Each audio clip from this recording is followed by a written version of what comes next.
extra beats to me. I don't know what I did. So, hello, everybody. I am a mess because it is raining and we are very high up in the mountains. And I said I never would want to drive this in the rain or the snow. And it started storming when we were in town. And I had no choice but to drive it in the rain. So, we made it here alive, myself and everybody else. That is the important part. I was shaking the whole way. And my car slid one time, which was... And my husband's like, don't let off the gas. I'm like, okay. So we're here. We're here. See how these crazy old moonshiners do it. Yeah. I don't see how people drive impaired in the mountains. More power to them. But I don't know how they aren't all at the bottom of the mountain because not impaired, it's scary enough. All right. So now that that's out of the way, I look like a mess. And yeah. Leroy so graciously is co-hosting for me. I am live from Pigeon Forge. We are at our cabin in the mountains. I am joined by Marybeth and Laura below me, Fatbird Finds, and Miss Rebekah, Allison. Oh, I never can get the catty corner one right. Catty corner. So I'm going to let all three of them introduce themselves to you, tell you about their channels. Everybody does have a YouTube. Everybody also is on Instagram. And if you guys are doing whatnot, or I know, Rebekah, you're doing Poshmark lives, right? I saw. I am, yes. So let them know that in your intro. That way they know where to find you. So here are Marybeth and Laura. Hi, everybody. So we are Fatbird Finds. I'm Marybeth. And I'm Laura. And we are like best friends and resellers. So we're kind of new. I'm new to the game. Laura's not new to the game. Laura's been in the biz for a while. But we are fairly new to YouTube. But gosh, it's been going on now longer than you think, right? We've been on YouTube, I don't know, a little over 2 years, right? Mm-hmm. And we put out weekly content. We also have a Friday night show called Flippin' and Sippin', where we have some fun and ring in the weekend and have a drink and sell a few items. And yeah, that's us. We would love for you to come over and subscribe. I guess for the most part, we sell vintage, and we do that on YouTube live sales, but we also have an eBay store. Yes. And we also do whatnot as well. Yes. So we're starting to dip our toes just a little bit into a little bit of general merchandise, but for the most part, yes, it is vintage. Perfect. Here's Miss Rebekah. Hey, friends. So yeah, I have a YouTube channel, and I majorly sell on Poshmark, actually. I also have a whatnot, and I have an eBay and Mercari, but majority of things I sell are on Poshmark, and I have been doing the Poshmark lives as well. But my YouTube channel is literally just following along with my journey. I started full-time reselling just over a year ago, but I make videos 3 times a week on YouTube, which is quite fun, and I love public speaking, so this is right up my alley. But yeah, I just mostly sell clothing, actually. So I know a lot of things came through the chat for home goods and like hard goods, but if you have any questions about clothing as well, I'd love to answer those. But I do a lot of clothes. I do a lot of more like high-end clothing, but also vintage as well, and it's a lot of fun. And my Poshmark, my YouTube, everything's name is just Rebekah Allison, so it's pretty easy to find me. Perfect. Here is Mr. Leroy. What's going on, everybody? Leroy from Blood, Sweat, and Sell. I also have a YouTube channel. Mainly it's just lives whenever I feel like going live, possibly tomorrow. And I mainly sell tools. I only sell on eBay, and I sell at flea markets. Some Facebook Marketplace pickups. But besides that, mainly on eBay. And if you guys ever have any questions about tools, feel free to message me on Instagram. I will try to get back to you. If I don't, please don't. So don't be upset with me. All right. I made Brad get my contacts because the glare was driving me crazy. So I have switched out the glasses. I at home, I have a different ring light that I use, and I didn't even think about that, but in this chaos. Yeah. So let's go ahead and start the questions. First up is the Donovan collection. And somebody asked if they need to repost pre-7:30 questions. This one was a 7:37 question. So if you did come in earlier than that, because of us starting 30 minutes late tonight, you might need to repost them, just FYI, because the first one I see is 7:38. So I know everybody comes early to try and get them in. But I'm glad I did, because I pulled into the cabin at 8:20.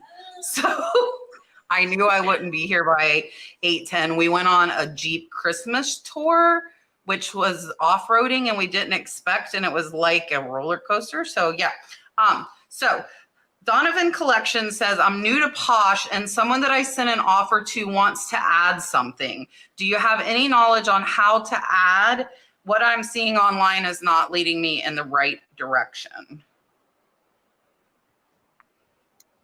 Yeah, so we're gonna have to skip that question. We are not Poshmark sellers. Yeah, I don't sell on Poshmark. I was like, let me in. I'm in for this. Yes, let me do it. So there's a couple different ways that you could probably address this. But if you are setting an offer to them individually on an individual item, not in a bundle, then you'll have to ask them to put it into a bundle. So you can add it for them if they've already liked the item, but if they haven't liked it, I guess in this case, you probably are sending them in, they're a liker. So then you could add it into a bundle for them. And then if they have the other piece liked as well, add that to the bundle as well. And that should cancel your previous offer. And then if it doesn't, then you can just message them in the bundle and say, hey, just go ahead and reject my previous offer. And then you can make another offer for both pieces together. But that happens so frequently. And yeah, there's not a lot of information out there, because there's a lot of times where you'll even like sell something to someone, and then they'll be like, oh, I actually like this piece too. So then you have to like go and cancel the first order and then rebundle. It's kind of crazy, but that's probably the easiest way to do it, is try to add it to a bundle for them and get them on board with just declining that first offer. But that won't make much sense unless you've been on Poshmark. That sounds like a bunch of mumbo jumbo. So yes. I'm glad you're here. Leroy, are you glad she's here? Yes, because I do not do Poshmark. So. Yeah, and I do, and I can never figure out how to make bundles for people. I have to Google it every time. So I'm glad that she was here. And there are videos, and I have a hard time. Ladies and gentlemen, if Fatbird's finds do not come back, they are not feeling well. So you might be stuck with just the three of us. Oh no. Yeah. So they did let us know they might have to jump out. So I hope, ladies, if you're watching, I hope you feel better. If you feel better, you can come back in. But if not, we understand. All right. Now you're in the hot seat, whether you want to be or not, Rebekah. Let's go. Throw you into it. Rose says a buyer rejected a partial refund because it didn't include the shipping cost. If you offer a partial refund to your buyers, do you include shipping or just the purchase price? So if I'm in the hot seat, do I answer it first? You're first every time, my friend. Okay, sounds good. Here we go. So I just would talk away. Okay. So I definitely sell more on Poshmark, but I do sell on eBay too. But I'm assuming this is an eBay question, as this makes sense. I would say I wouldn't include shipping. If you were any other business, you wouldn't be refunding shipping for somebody paying to ship something. So I don't think that you need to eat that cost to your business. At least that's what I personally think. And if they're buying something, they know that they are going to have to pay for that shipping. That's an upfront cost that they're not going to get reimbursed.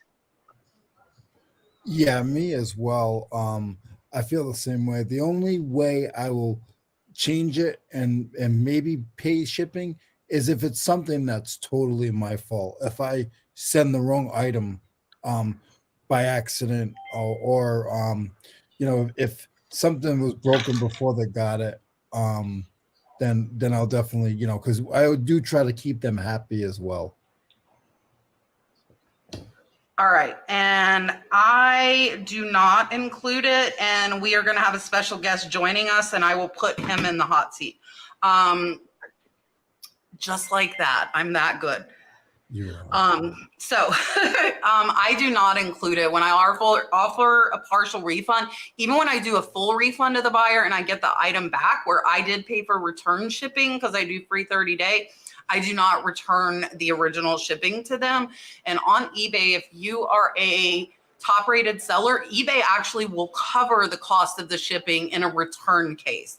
I'm not sure if they would cover it in a partial refund if the buyer opened a claim, but if you're a top rated seller and they open a claim on a return, eBay pays out of their pocket, which is a beautiful, beautiful benefit of being top rated. So that is, so I never return the shipping because I know that eBay will cover it. And yeah. All right, let's see what is next. I'm not telling you, you're going to have to wait and see who the surprise guest is. Rose says, what's the best way to handle customers who are unsatisfied with their purchase due to damage during shipping?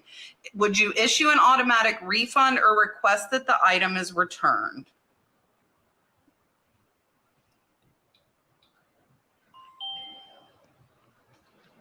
Can I pass on this one? I've never encountered such a thing. I can back you up. Thank you.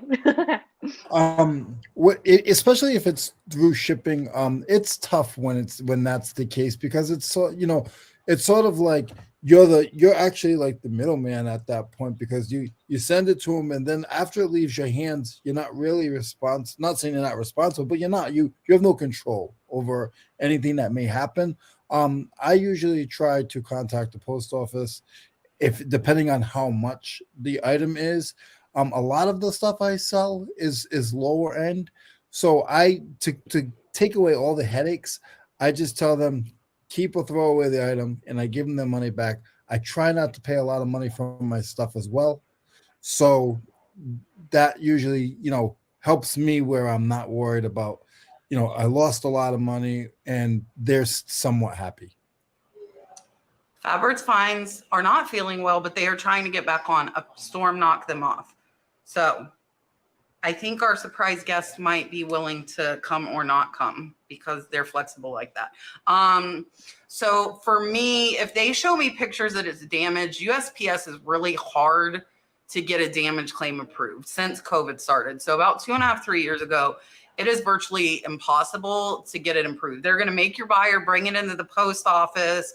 They're going to make your buyer jump through a bunch of hoops. So I automatically, if they send me actual proof, then I will go ahead and issue them that refund. Now, if the box isn't damaged, it's on you regardless. Now, if the box looks like it's been kicked up and beat around, then you might have a chance at a claim. But again, it is very, very difficult. So especially if it's a, $50 or less item, for me, I'm going to just automatically refund them. I do tell them to open a return because 2 reasons. 1, eBay will pay that first shipping to them if they file a claim.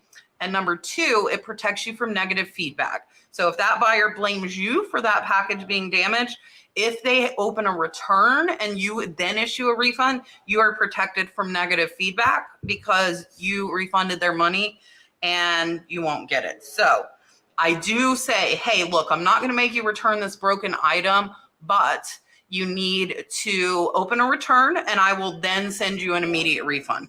That is how I handle it. Hold on. This night just couldn't get any more chaotic. So we were on a Jeep tour when it started raining. Jeep. Oh. And it's cold in the mountains. Luckily, it's not snow. And this was after we tried to hike to a waterfall that is 1.2 miles, and we think they lied.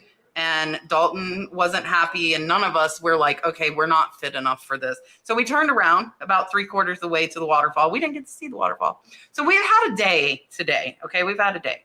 We have had a day. So nothing could I don't think anything could faze me right now. It's whatever. Okay, Jeremy, doing it wrong.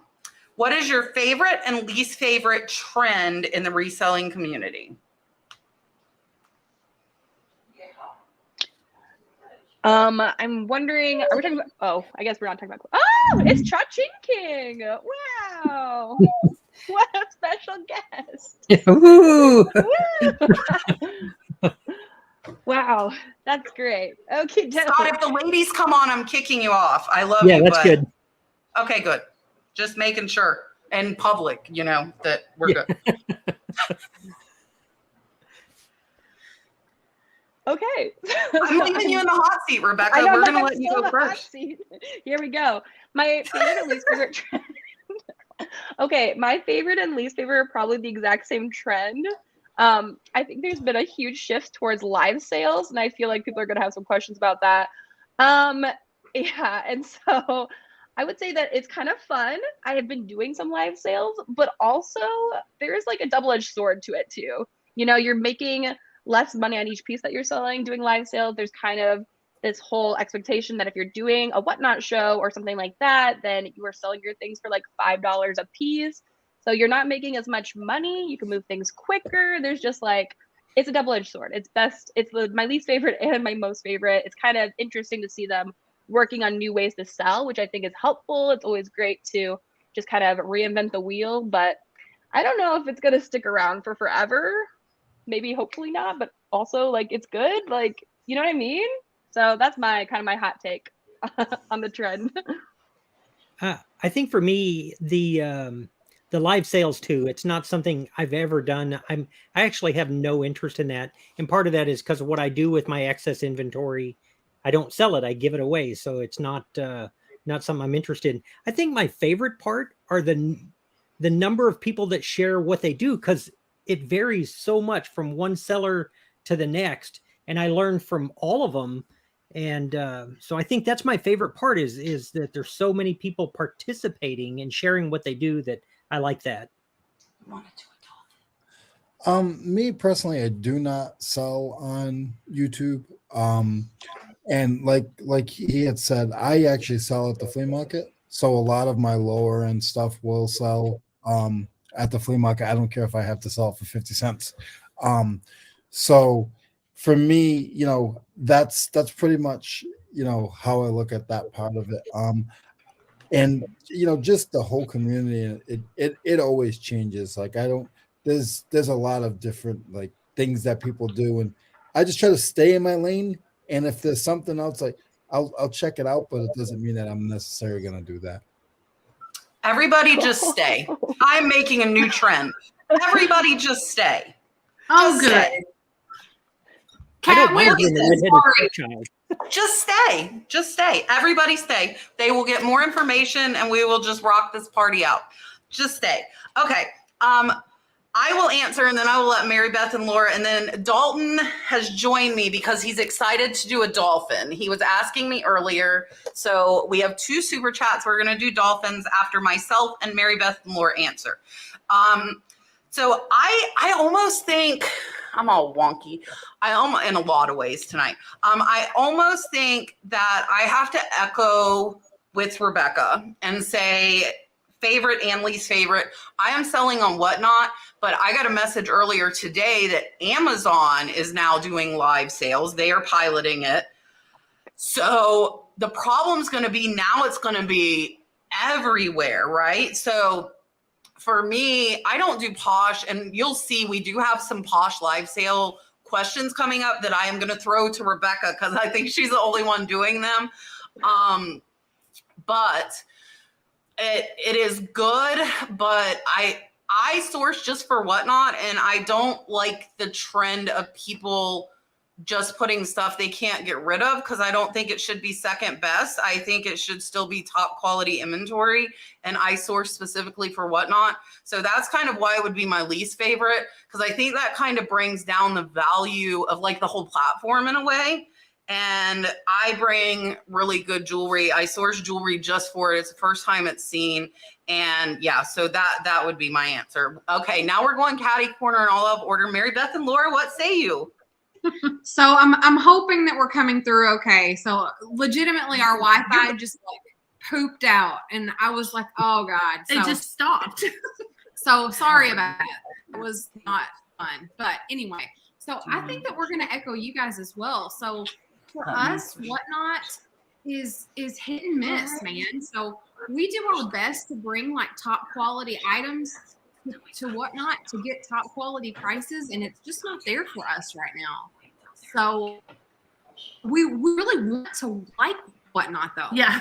We really want to like it because it's such an easy platform to sell on. I really like it. But I will tell you, I know the difference when I bring costume compared to when I bring sterling. And I do get less money than I think I should on some things, but I also get more. So I am going to make the decision after I went through all the stuff I have, which is a lot. It is probably enough to go through January. If I want to try and do only sterling and, you know, focus on like the fine jewelry, and I might, but I'm not sure because I love beaded Native American and I love some costumes. So I'm really torn. All right. Dalton is sitting here very patiently waiting. So first, this is Eric, right? This is Eric. Yeah. Reseller Information Network, also OBX Picker Eric, says to ask Leroy about the wrapping paper he's selling. I'm going to let Dalton give the dolphin first because he's been sitting here very patiently. Can you tell Eric thank you? Look at that. Say thank you. No, not when the camera's on you. Okay, push that one. Right there. Just touch it. Yep, touch it.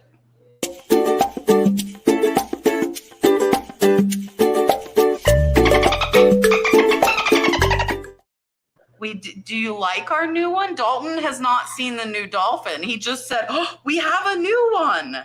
He did not know. All right. So Leroy, tell us about the wrapping paper. The fast story. I'll give you guys the fast one. I went to a sale that was an old department store, and they had a bunch of rolls of wrapping paper for the department store. And I said, oh, let me grab one of those. They were like $5 each. I said, let me grab one of those. I can use it for stuffing. For whenever I ship something, I can just pad the stuff with it. It was cheap. It was $5. I couldn't buy paper for that on Amazon. I took it home and researched it, and that's not what it ended up being. It didn't end up being something that I was going to use for stuffing because it ended up being like $100 a roll. I called the guy. I had his number. Went back and got 48 rolls of department store wrapping paper. Oh my gosh. And been selling like them. They use at the gift wrap station, Leroy? Yes, but vintage. Wow. None That's of amazing. It's Christmas except for 2 pieces. They're green. But I've been selling them for anywhere between $70 and $170 a roll. Wow. Then I went to an estate sale and I got addicted to the small wrapping paper because I was buying it for $1/4 a roll and I'm selling it for like $8 a roll. So that's the answer. So you're going to be known for wrapping paper like I'm known for teacups. That's what you're telling me. I have 82 items of wrapping paper on my store. More than I have teacups. All right. Mr.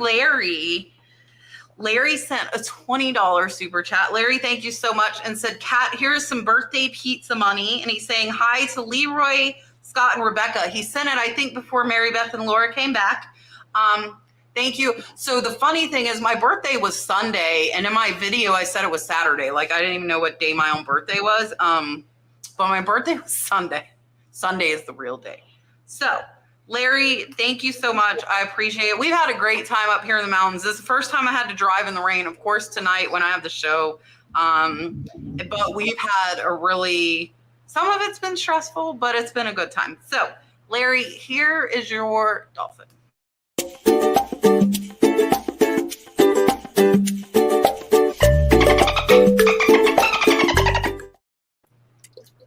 Thank you. I'm looking for the dolphins because I'm on my own tonight. I am looking for the dolphins. I will find them. Aha, Mark. Look, Mr. Mark sent you one and said for Mr. Mark. Dalton likes Mr. Mark. Don't you like Mr. Mark? Yeah. Can you say it to the camera? No, he hides. Why? When is he camera shy? Since when? Since tonight, I guess. So, okay, you want mommy to play the dolphin? Yeah, book me. 1 second. 1 second. Okay, we're all waiting on you. Okay. All right. Ready? Here you go.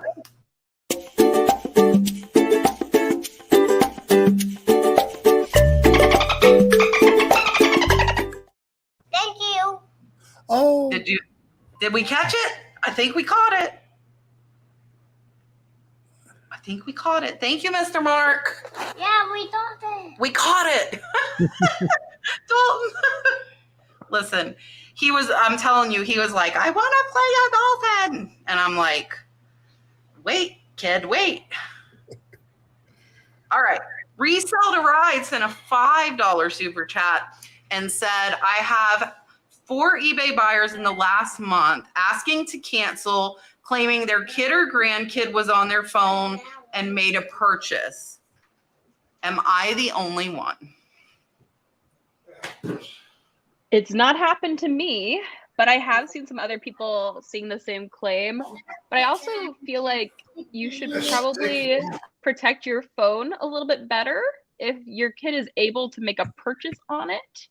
I think you might be responsible for that. You're responsible for your child too and your phone. And I don't think it's our small business's job to discipline your child. That's my thought. I think you guys are muted. Thanks to Ching King. Sorry. Yes, that's never happened to us as well. Yeah, that's a new one for us. I think I've had about every reason in the book. And from my opinion, I would rather find out that they are straight running crazy before I ship them something. So, that's fine. Cancel, block, and move on with my life. So whatever they come up with is good enough for me. Yeah, I agree with Ching King. I feel that they're gonna make it. If they're gonna make an excuse, they're gonna make an excuse. And as long as it hasn't left my warehouse, it doesn't really upset me. Even if somebody buys it and never pays, I just wait the couple of days that I need to wait, and then I just relist it. I try not to deal with it. What's going on, boss man? Whoops. Brad's got me all discombobulated. I'm clicking the wrong thing. There's my mother-in-law too. Look, I'm trying to turn the computer instead of the camera. There you go. Everybody. Hello. They're trying to kill me up here. That's great. I'm live recorded. Just to let you We're know. not trying to kill you too. Oh my gosh. Whoa, the camera fell. I'm glad I'm wearing a long sleeve shirt. Oh, that's so funny, kid. That's so funny. Now, what was the question? Oh, okay. So this thing here, come here. Come closer to me so they can see you. He has done that. Okay. So yeah. Do you see that face? So Kat, I've when been I'd I be take back blocked. what I said. Thanks, Scott. So what happened is I was looking at stuff, researching it, and he actually clicked all the way through and paid for something I was researching to sell. And so I was that person saying, my 3-year-old, it wasn't even when he was 4, he was 3. My 3-year-old just clicked through and bought this. Could you please cancel it? So it does happen. They are more than capable of doing it, I will tell you, at 3, let alone at 4, 5, and 6. Yeah, so I don't think it's a lie just because it's happened to me, but 4 buyers is a lot. I would ask what you're buying, because maybe it's toys and the kids are looking for Christmas lists or something. I'm lucky he hasn't figured out how to do it on purpose, but I don't put that very far past him. He's very smart on the computer and the phone. He knows he plays games and he knows Mom, I need money. And we never give him money for the games, but he knows when it's asking him for money. So yeah. If it happens to me, because it's happened to me, I just cancel. I don't block them, but I haven't had 4. We did I've buy only had something on accident 2 once.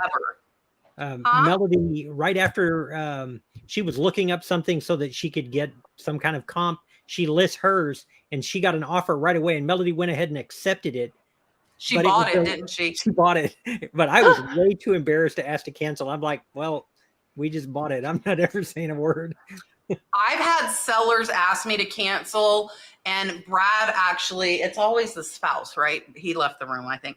Brad actually did the same thing and got excited because an offer. Now Brooke's coming. Now there's my daughter. Now you've seen everyone. Everyone in the cabin has now been here. I'm in the living room.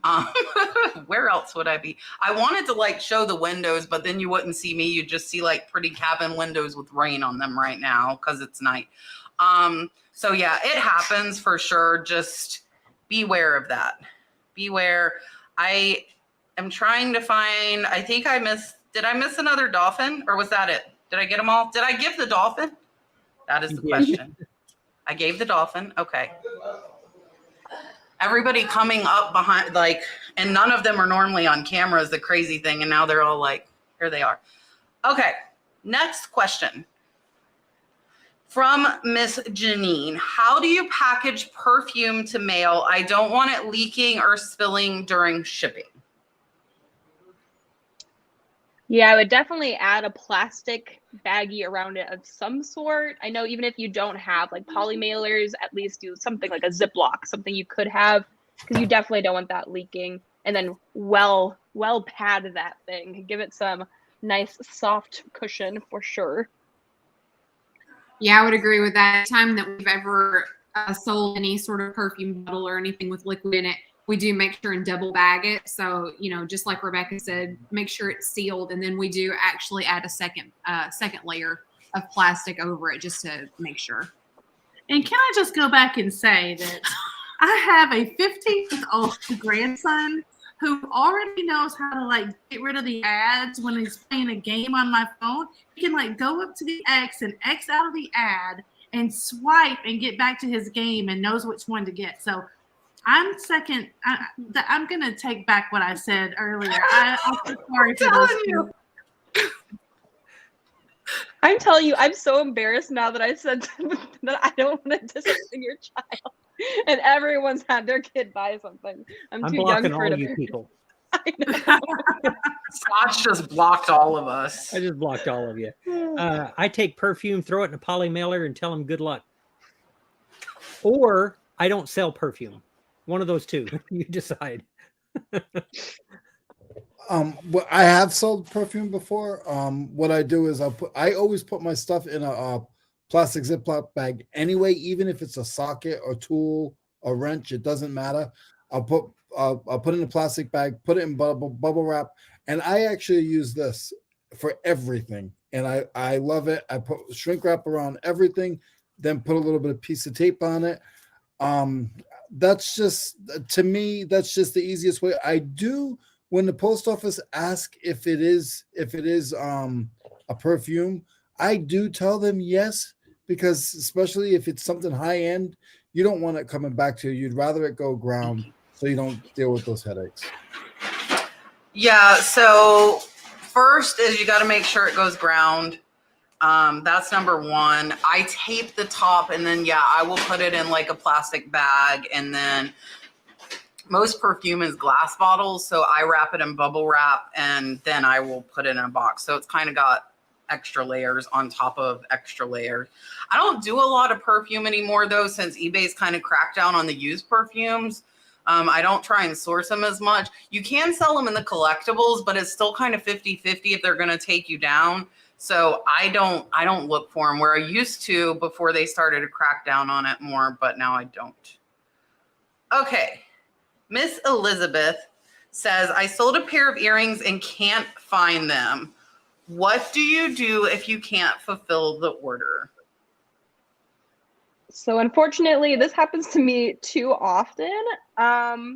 First off, getting a better inventory system has helped me a lot with this. So if that's the case, maybe work on your inventory system too. But I just sometimes can't find things.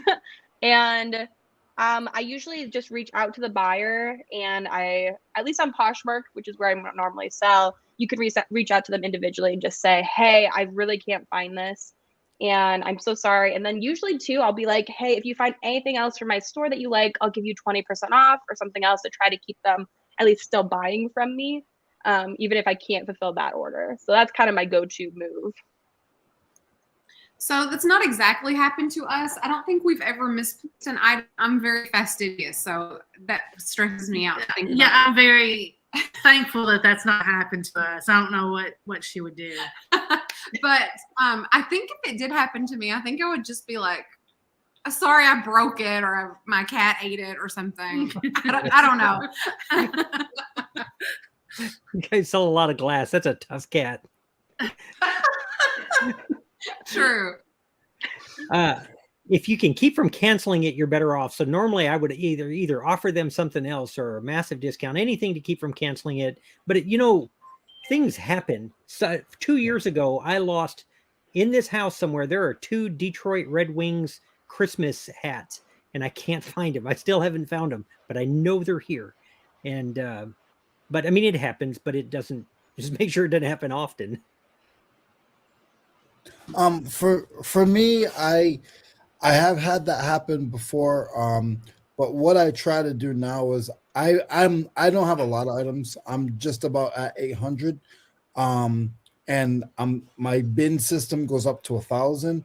So every day I'll go through one of my bins which have 25 items in them, and that's the bin that I work with. I check the old inventory to see if anything's still listed, because we all know that sometimes on eBay stuff just drops off. I don't understand why.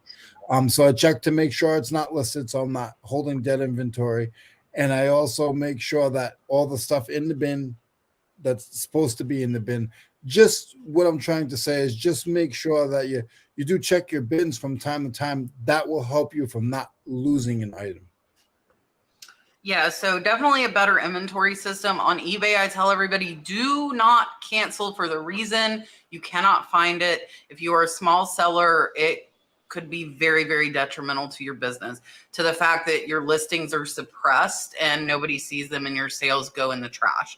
So what I suggest is, I saw somebody put in the comments, if you can find those same earrings, even if you have to pay more, you buy them from another seller and you drop ship them to your buyer. You change the ship to address to your buyer's address. Even if I have to pay more, that I can't find them, it's on me. I actually just had to bid on an auction for someone for gloves. The only other pair besides mine was on auction, and I opted to wait 2 days. I won the auction. I was going to win it no matter what, and I drop shipped it to my buyer.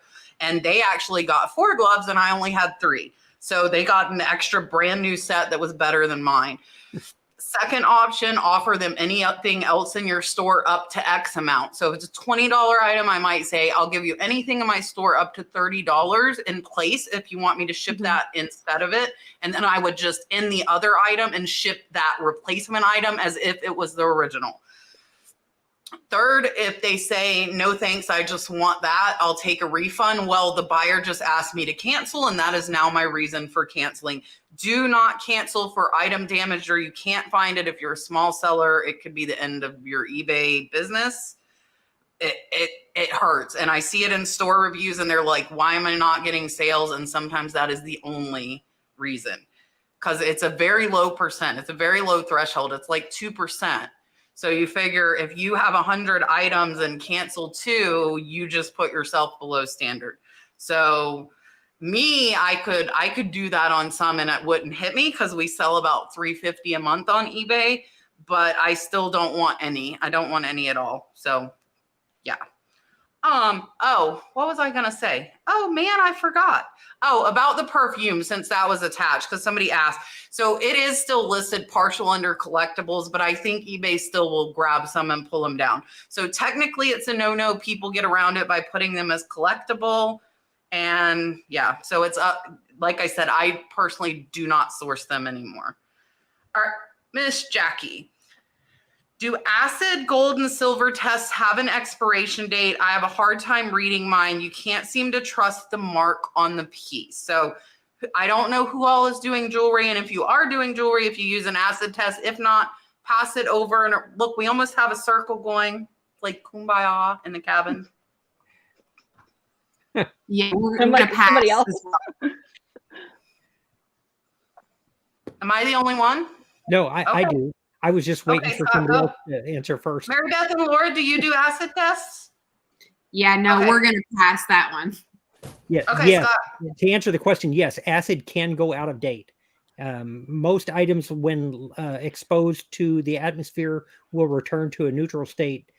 So bases will become more acidic and acids will become less acidic over time. I can't answer that question, Kat. Scott answered it way more technical than I can. I do know that silver test, which is what I use the most, is the red acid for silver, expires 30 days after you open the bottle. So you have to buy new bottles of silver test frequently. That is one that I don't know if the gold expires that fast, but I know silver does because that's the one I use the most. So I don't find a lot of gold because gold, you have to be lucky to be finding gold for cheap. I do buy a lot of silver, so I use that a lot. But yes, 30 days is your expiration on your silver. All right. Are you alive, child? No. Okay. She's not alive. That's what she said. Rose said, who complains the most? This is a fun question. Your high dollar or your low dollar buyers? I would say my low money buyers complain the most, for sure. Maybe that's just me, but I feel like the more willing you are to spend money for something, the more money you have that is discretionary and it doesn't really phase you as much if something is like not perfect. But low money buyers, they are trying to get that good deal, and if something is wrong, they are not happy. That's an interesting question. I think that as far as like offers we get that are like low ball offers, you know, when we have something on eBay and somebody will give an offer, we always tend to get like super like bottom floor offers from some people. So I feel like that's sort of their way of complaining about the price. But as far as people just like reaching out, like yelling at us or something about the price, we don't really, I don't know, but we had that one really high dollar genie bottle sale, and they found that little tiny imperfection in the stopper and all that. So, but that was a really high dollar item. So, and that was something that we just honestly we just didn't see it. And so, you know, if I were spending that sort of money, I would be upset about that too. But luckily, knock on wood, we don't get tons and tons of that. I don't, man, if you gave me a choice, if you sell a $2 item, they're going to fuss. And I have never had a return or a complaint on any item over $500. Those people are sure before they buy it. So I'm all in on the more expensive sales when I can, you know, find those things. Yeah, me as well. Like I always, if somebody's spending over $250 in my store, I literally like reach out to them. Thank you so much. Is there anything I can do before I even like once I get the money, I just reach out to them and they never respond. The guy who buys a $3 item wants to know, when am I going to ship it out? What am I going to use for wrapping? What color is the package going to be? Because he gets other packages that may not be his. The guy, everybody else who spends $250, they won't even respond to me. Yeah, and I'm gonna agree. It's the low dollar buyers. I had an auction, and like I have my store on time away right now, so no shipping until December 1st. And yes, it is the low dollar buyers. Like there's a big banner across all 6,000 items in my store that says, "This seller is away. If you purchase from them, expect a delay. It will be shipped December 1st." And I have an automated message that as soon as you buy something, it messages you and tells you the same thing. They still are messaging me and saying it. Kevin, quit picking on Leroy. I see you. I'm watching the bottom of the chat tonight, so you can't get away with what you normally get away with. I'm watching. Okay. If I'm wondering, somebody asked what it means they have a red line by their question. I'm starring questions. So like right now we have 32 questions. I don't know that we're going to get through them all, but if I'm thinking that's what the red line is, you're seeing me star them. So if you have a red line, it's probably because I did it. And look, this is funny because Scott put this question into the chat before he joined us here on the panel. So Scott wants to know, Scott, read your question. What is something that you're proud of that no one would know about? And you're in the hot seat, Rebekah. I hate being in the hot seat. This is terrible. Change your mind. I was like, yeah, I'm fine. And I'm like, oh, so this has nothing to do with reselling. Okay. Well, it could. Oh, okay. Something I'm proud of. I'm gonna go without reselling. So I went through all of middle school, high school, and college with getting no less than an A+ in any class. That's something I'm proud of. I'm very good at school. That has nothing to do with what I do now, though. So great answer, though. What a great answer. I don't know, man. It's hard. I've got the same answer. I've got like a teaching degree in biology and chemistry degree, but I do reselling. Yeah, go ahead, go for it. Hey, by the way, You're not going to answer? We're gonna leave the video and come back because our connection's still a little bit wonky. So So we should be right back. We're good. Yeah. I guess I'm most proud that my question made it onto the show. I figured I was automatically excluded. Oh, wait a minute. Sorry if I made you dizzy. I look like I have a bump on my head. I don't, I swear. I am wind chapped from riding in a Jeep in the mountains in the rain. I think a lot of the people that know me personally know that I've been a woodworker for 30 plus years and build, I have a lumber mill and build hopefully heirloom quality furniture for a long, long time. That's so cool. I'm so confused. I don't know what to do. I should just leave. Okay, this is where we're staying.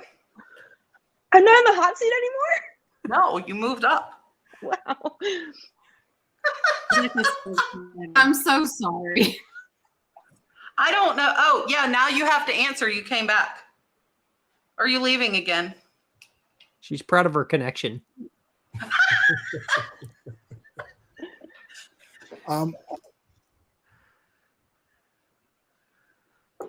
Leroy, did you freeze? No, I didn't know if they were going to go or not. So I don't know.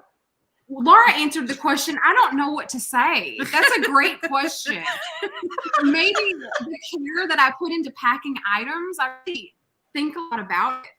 Okay, that's probably going to be my answer, is the amount of time that I spend like thinking about how I'm going to wrap something, and then I'll box it, and then I'll be like, oh no, that's not good enough. And then I'll take it out, put it in a different box, and then I'm like, oh, I don't like that either. So probably the amount of time that I really stress over like specifically glass items that I'm going to ship.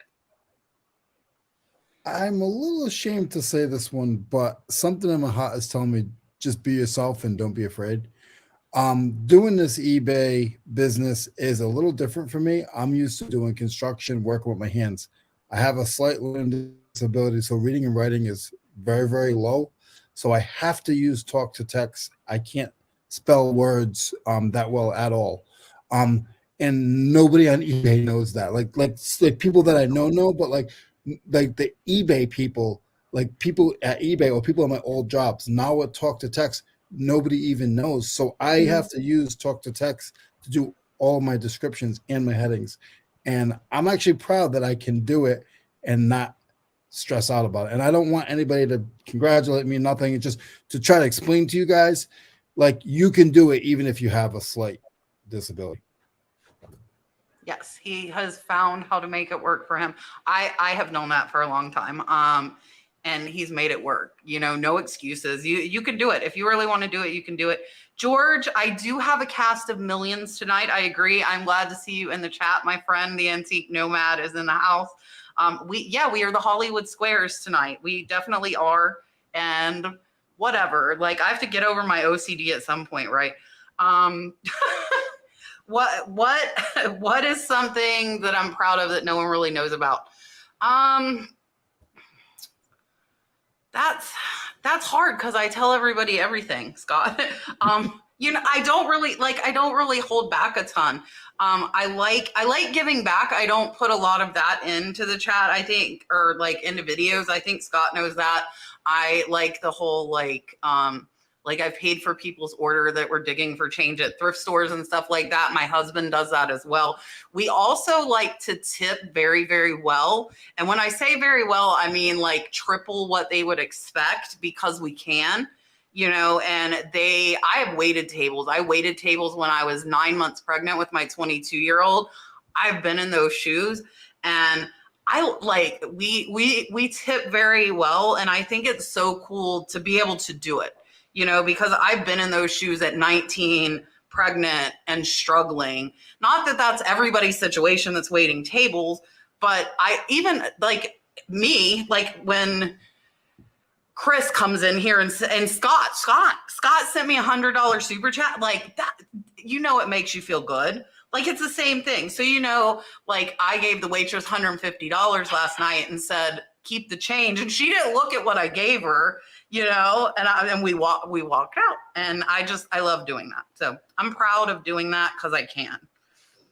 Now you're going to make me, I cannot cry and add that to the chaos, Scott. That is too much.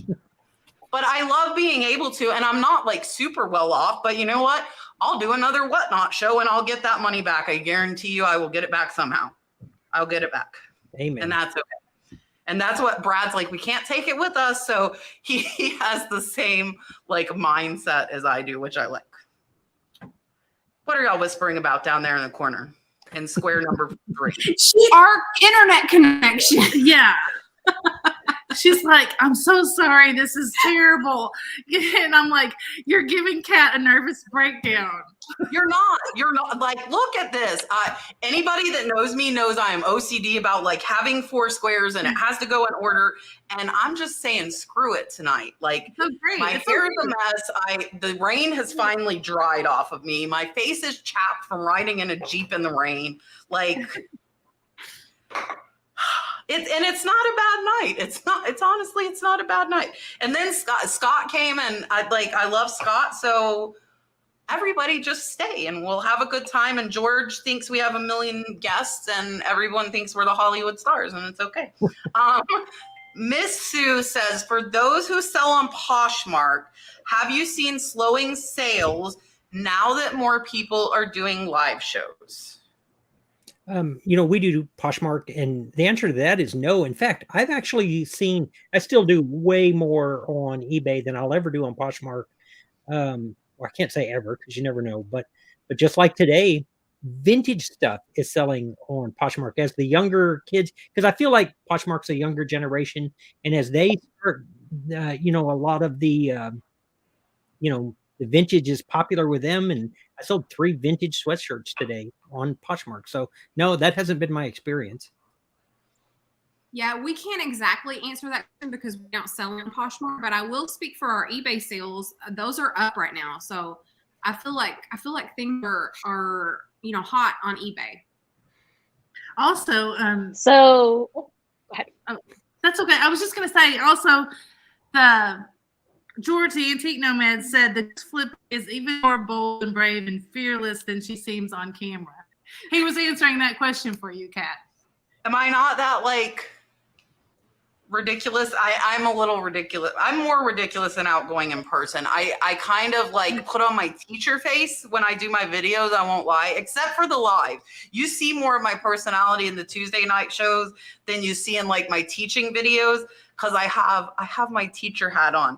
But I don't on Tuesday nights. And if you see me on other shows, like I went on Hump Day Hangout with Regina and Derek, if you see me on those, then you'll see, I guess, a little less. What do you even call that? Do you know what I mean? I'm like in teacher mode. I'm doing my teaching videos.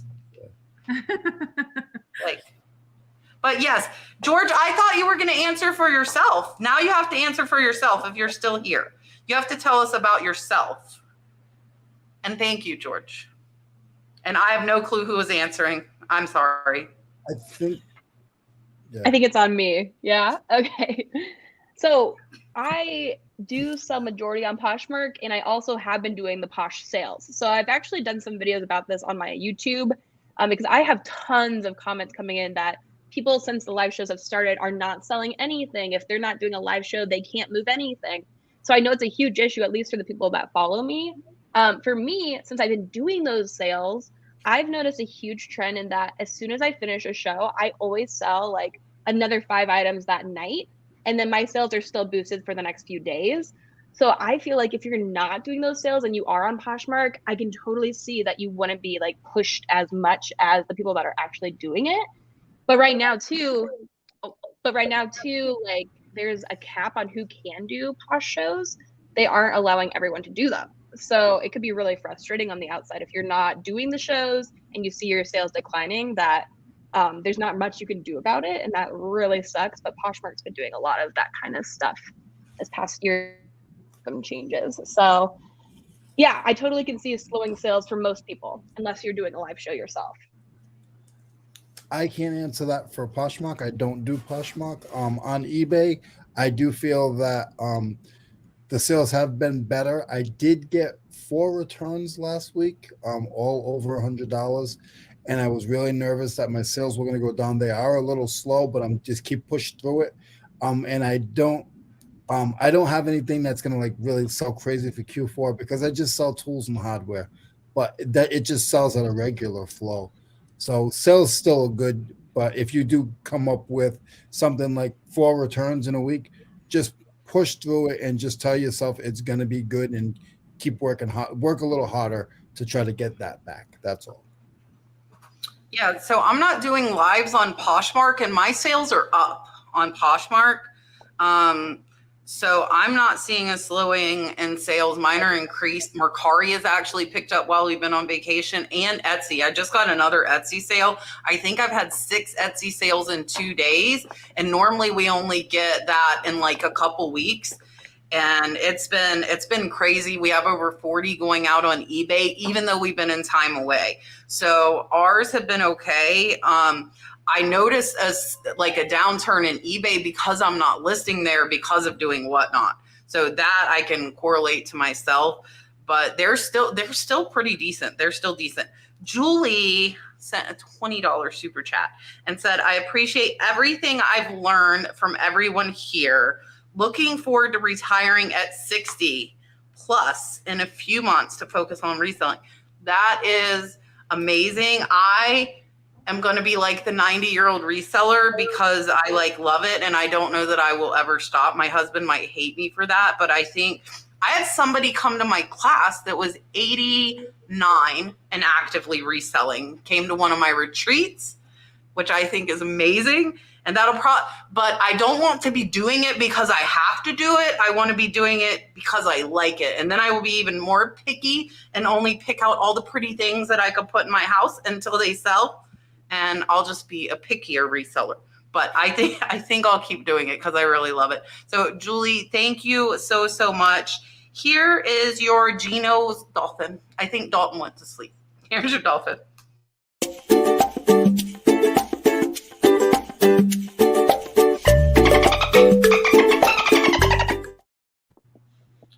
Did George say something we need to know? Or he was just telling on me being more bold? He's telling on me. George. No, I'm just kidding. It's okay. If you met me in person, you absolutely know that. So that is okay. And George is one of my favorite people. That is true, George. That is so true. It will take me that long to sell all of the stuff I have. Look, see, so if you guys don't know, and I don't know who's in the audience tonight, my primary demographics for my viewers is ladies 55 to 85.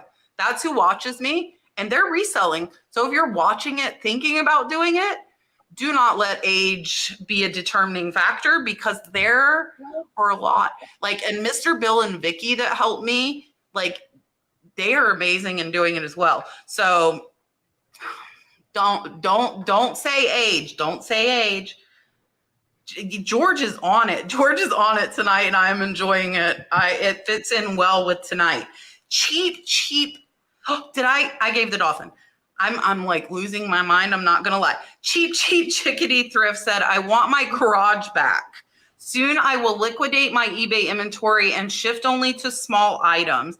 How do I attract other resellers to come and look? And how do we negotiate fairly? And do you need stuff? Well, you've taken the first step. You let everybody here know. For me, I don't try to get a fair price when I know I'm going to move on. And my business model is different.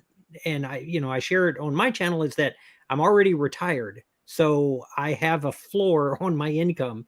And so when I get too much stuff, there are resellers around me that I know can use this stuff and I give it away. But really, truly, we're all resellers. And how would you want to be approached? One is you want to know, and 2, let me come look. And then we're going to come up with a price, and I don't think it needs to be more complicated than that. So I think you've made a really awesome first step, just like what was just said. So I think that knowing what resellers are around you, like for us personally, George is just, like an hour away from us, and Misty is not far, and Jeffrey's only like an hour or so away. So in that instance, I would try to figure out what resellers are in my area and maybe reach out to them.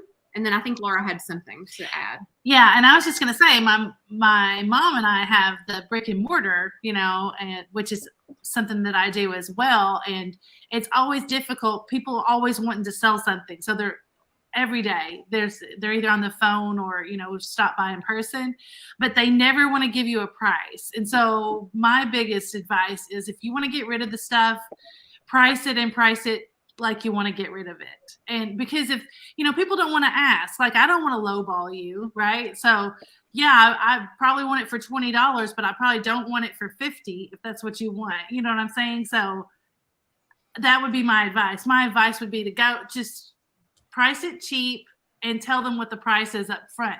All that, a lot of that negotiating back and forth turns people off if you have to do that from the beginning. Now, if you want to do that at the end, say, well, okay, I was kind of thinking this, that's fine.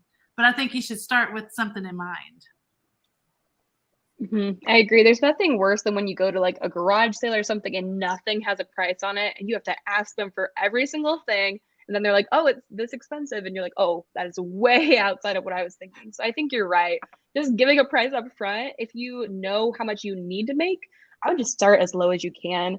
I know I don't have like items that I'm trying to move for space. I have more clothing, but when I am tired of something, I will like take it to a buy sell trade store or something like that, where I know I'm not going to get a lot of money for it, but I can just move it out. So I don't have the same kind of issue, but I agree with what you guys said. Being someone that sells at a flea market at least 3 times a month, I put up like 9 tables. I don't play, okay, and I price everything. 90% of my stuff has a price tag on it. I'm not even gonna lie, 30% of my items move every week or whenever I'm out there. I don't play games. You pick it up, you're buying it. Like I want to make the money. I don't want to make friends. I want to make money. I come off as a tough guy. I'm not a tough guy. Cat knows. But that's just how I run my business. Like the price tag is, I want it to go. So that, like everybody else has said, my price is the price that it's the, you're going to take your price. Yeah. And I'm going to go ahead and put this up here because Kevin has a good point. At the garage sale, ask them how much they're going to pay you to take it out of their yard. And a lot of times you're doing them a favor.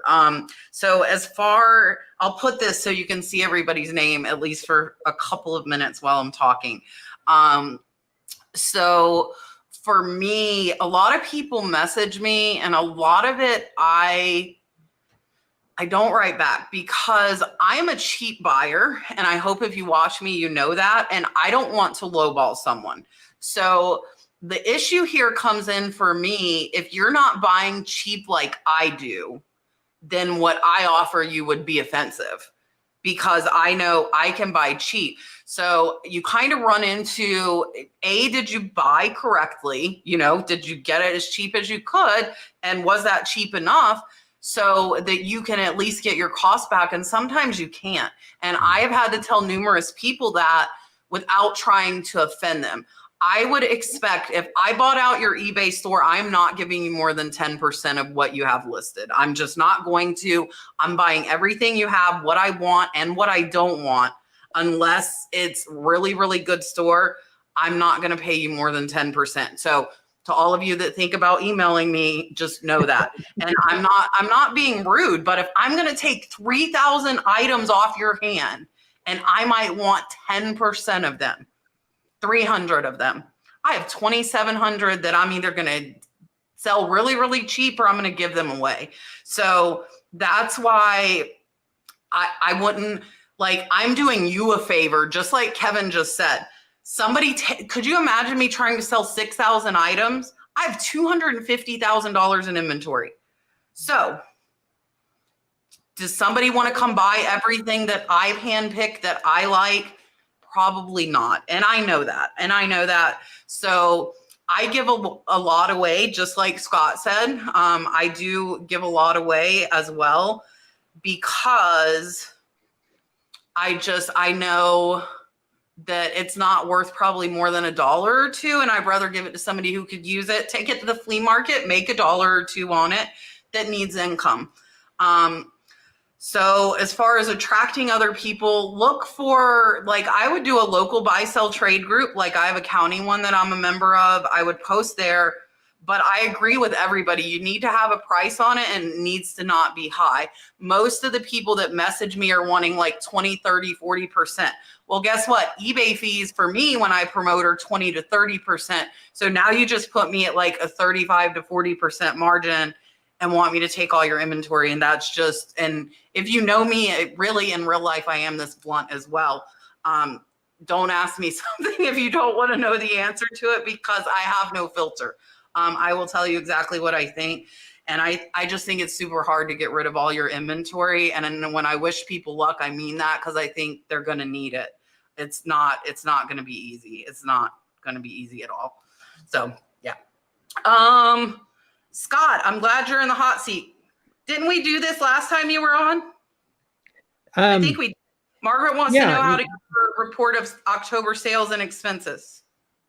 Yeah, you go in through your seller hub and look at your sales, and then you can sort it by either a custom date or on recent months. It's not. That's all there is to it. Yes, perfect. All right, cheap chickadee. I have my first whatnot auction tomorrow night. I'm selling jewelry and smaller item. It seems more appealing to me with the new platform. So this was just a statement. And I'm going to agree with you. More props to those of you selling bigger items on whatnot. I wouldn't be doing more than like 15 or 20 if I was doing that. I do 100 pieces of jewelry. It's so easy. And my daughter loves when I don't randomly throw in a jewelry box and a purse, and because I do that. She's like, oh, it's all jewelry today. This is great. And she'll go pack it.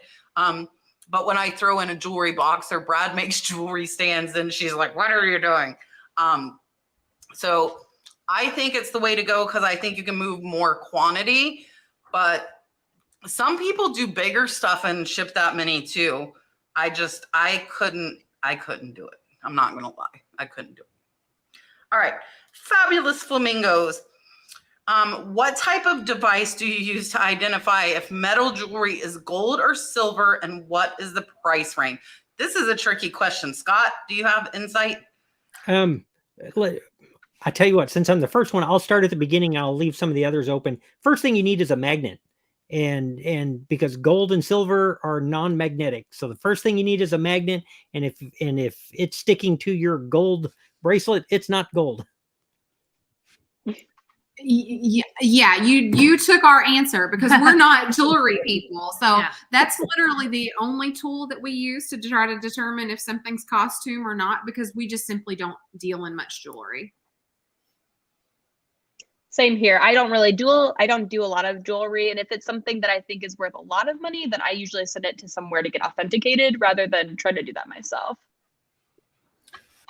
I don't do a lot of jewelry, but I will tell you, if I use a magnet to everything that I buy, then it's going to stick to everything, because that's all I buy is metal. Yeah, so definitely the magnet. As far as price, I don't buy a lot of gold, so I buy a lot. I mean, I don't buy any gold. I should just clarify that. Somebody in the cabin slammed a door very loud. Sorry about that. Everything echoes in here. It's like a 3-story cabin, and it's open with a loft. So it was upstairs somewhere, I think. Anyways, the price range, I will tell you, for silver that I paid at Renninger's was $1.40 a gram to $2 a gram. And I will tell you, like, my ring, I think, come on, light. So I bought my ring there, and I think this ring is like 7 or 8 grams. So it was like $16 to give you an idea. So I know that price. So when I buy silver lots, again, it's almost the same thing. I'm not picking individual pieces, so I want to be under that $1.40 a gram unless I've seen signatures or it's like amazing turquoise or gemstones. So when I buy silver lots, I want to be under what I could hand pick silver pieces for, which is $1.40 a gram. But that's all I know as far as price. I would like to learn about gold, but I don't know that my bank account wants me to learn about gold. Not quite yet, but maybe one day. All right. Diane wants to know what is best for small repairs, super glue or the UV? The UV is a super glue, but it's a UV super glue light thing, to clarify. It depends upon what you're repairing. So like if I'm repairing shoes, I wouldn't use super glue. Super glue is a cyanoacrylate, and there is, if you're going to repair with it, there is a spray that can make it faster and stronger. I like that. But for the most part, the best thing to use for repairs is to not buy stuff that needs repairs. I don't want to do that. Great answer. Yeah, that's a great answer. The one thing that I've had a lot of luck with is the JB Weld, but I mean, it's messy. It's kind of hard to use, but I mean, it will absolutely stick something together for you if that's what you need done. True. I've even stuck concrete together that's been broken. So yeah, and I will say this as well, that not for sale, sorry, but I mean, I'm just saying. Right. We've had a thing or two that we've bought that we didn't realize was broken, but then happened to be broken.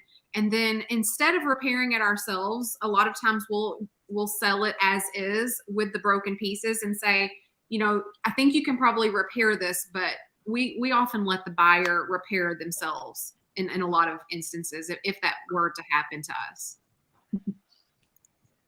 I agree. I usually try not to buy anything that's broken. And if it is, I usually just either donate it or give it to somebody else that can use it. But if I do have to make a repair, I would usually be sewing because I do clothing, but super glue occasionally if I need it really badly. Yeah. Again, I do not try to fix. I do a lot of restoration where I'm grinding and getting rust off of tools. But if I have to fix stuff, I try to stay away from it. But if I do have to fix stuff, I use like a 2-part epoxy or a 2-part glue. So there would be like an A and a B. It's sort of like the one that those guys said, what was the JB Weld. JB Weld. It's like a 2-part as well. Some of that stuff works better because once you mix them up together, it gives you a better bond. Yeah, and I actually use 2-part epoxy. The UV light, just to clarify, if you can't get the light on that glue from an exterior surface, so if it's just 2 things you want to touch and the glue's not going to come out, UV light won't work because the UV light is what cures it. So you would need to have like a small ring coming out. It is very, very clear. I have used it on Yadros. But I also have used 2-part epoxy on Yadros. So even the same item, it really depends on the break and where it's at and what I'm trying to fix. And I agree with Scott. Don't buy it broken and don't be like me. I am super clumsy and I drop things all the time. That's why I know how to fix things, because I drop things. So I don't buy these things broken most of the time. It's me being clumsy and I am fixing from myself. That is Mr. Bill up there. Half of Mr. Bill and Vicky, they're absolutely amazing. They helped me with both of my eBay camp retreats and went shopping with me and helped me plan our meals. So Scott has met both of them in person. They're absolutely great. They live about an hour away from me. Mr. Bill, you asked about sending Dalton money for Christmas. I will meet you guys because I'll be in your area thrifting before then. If you want to give me something to give him, I will give it to him. I have to tell you guys, Dalton is so spoiled by me and like the community. Everybody loves him. 2 of the booths at Renninger's and I don't know if they're in here tonight. I haven't seen them. Let him pick anything from their booth. They're like, Dalton, you can pick anything you want. Like gave him free reign of their booth. And yesterday at the store here, like he wanted a gumball and we didn't have quarters. So a lady gave him a quarter for a gumball. And so he knows his manners. He told them thank you. And then the lady comes back and gives him $5. And like, he doesn't know the difference between a penny and a $5. So he's just like, money. So we had to tell him like, that's a lot. She just gave you, like, tell her thank you. So $5 is a lot to me. I appreciate that. And I will see you guys. Mr. Bill, you need to get better so we can go on the boat. When you're better, Mr. Bill had surgery. I won't say any more, share all their business. But Mr. Bill, once you're ready to go, we'll go on the boat. All right, here is the dolphin. I'm chit-chatty tonight because I'm like, blah, blah, blah. Okay, there you go.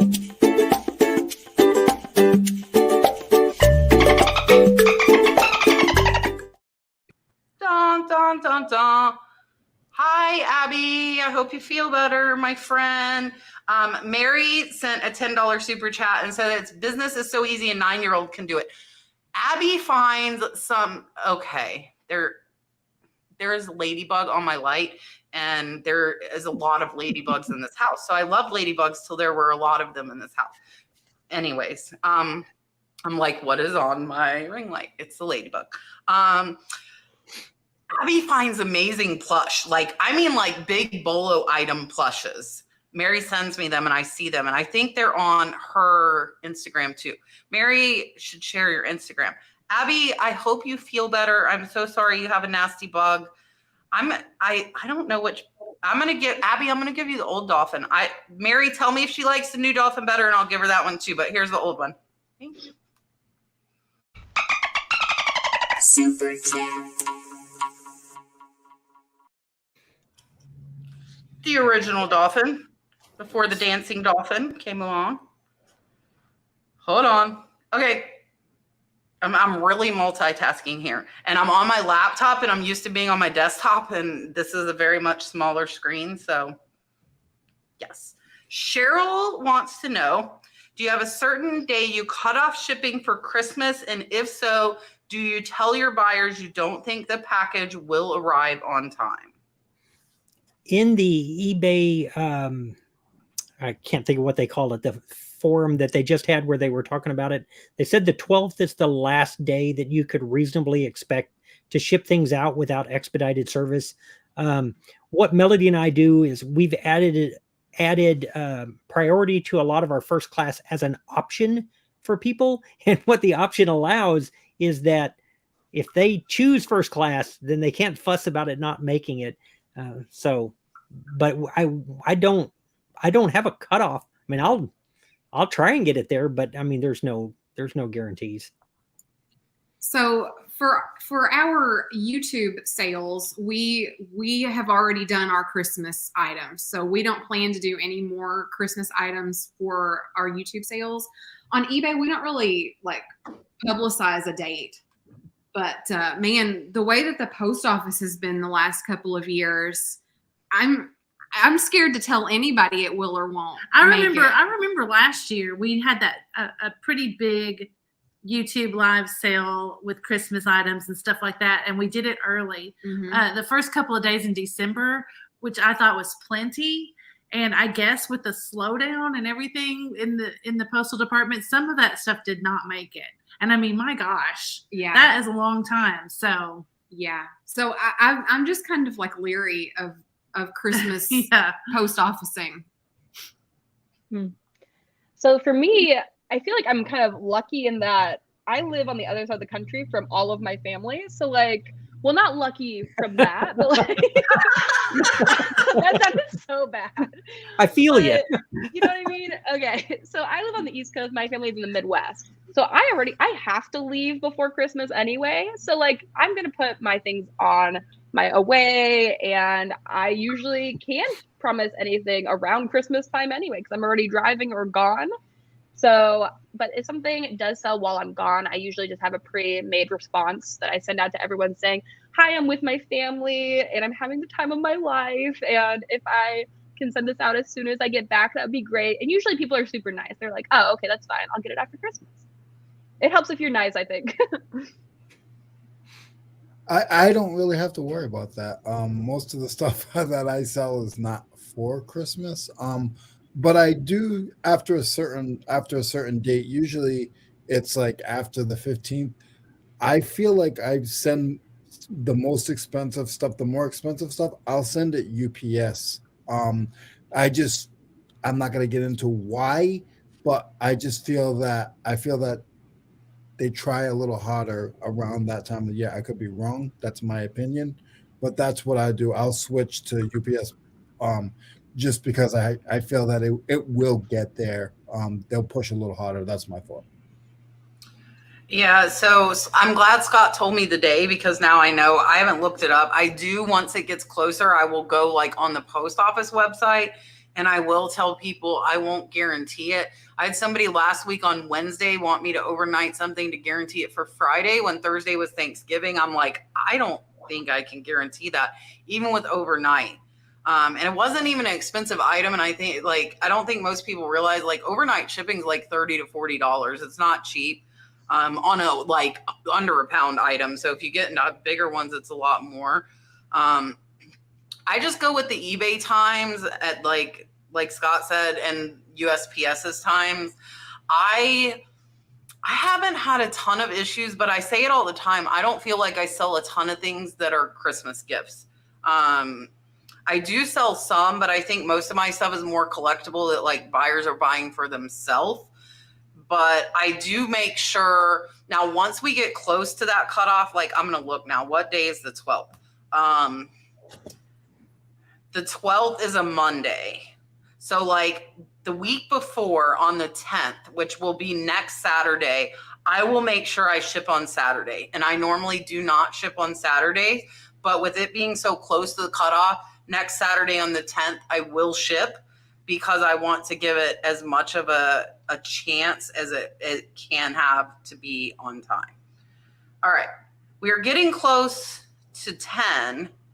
You guys can tell me I am okay keeping going for a little bit.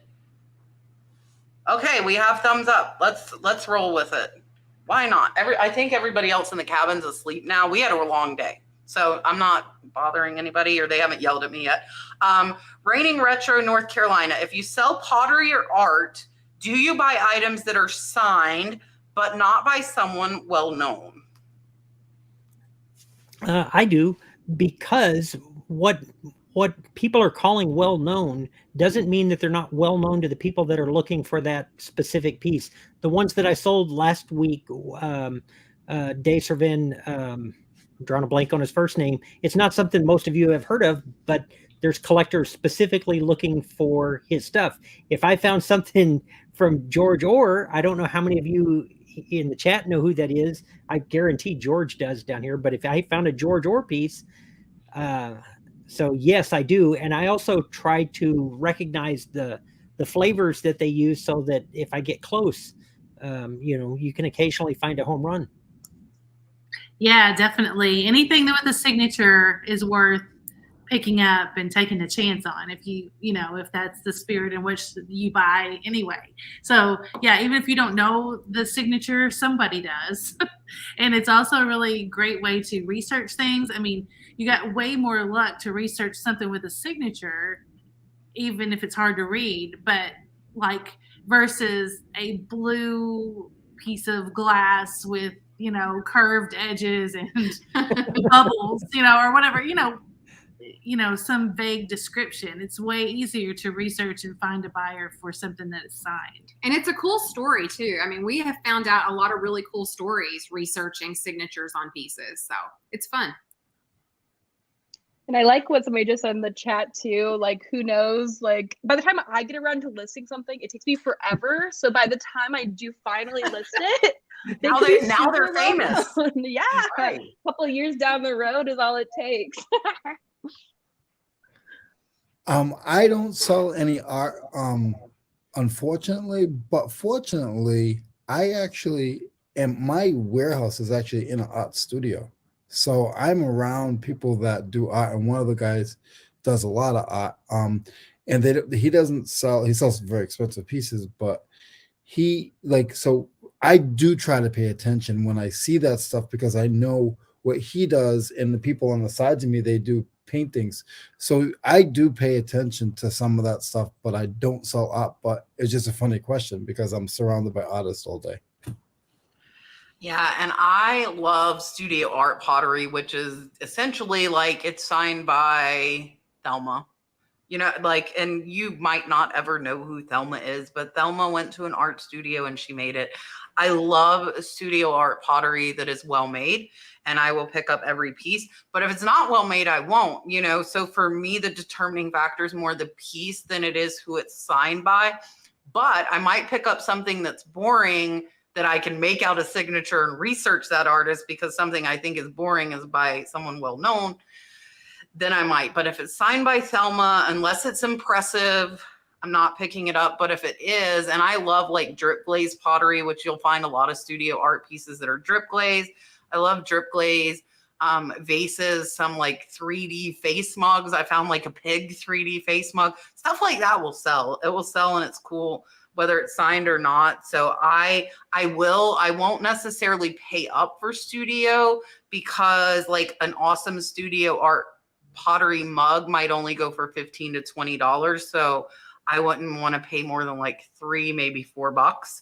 Not that the 3D pig mug sold for like 30, but so if it's spectacular, I would pay for more. I just want to put this up. Cheryl said she loves Flippin' and Sippin', which is Marybeth and Laura's show that they do. Yes. And everybody will say outro. All of us on the Hollywood squares of reselling will say outros whenever, like, and if you guys are ready to pop off, just tell me. It's just been short. We got started later than our originally late plan. So I'm trying to get through some more questions.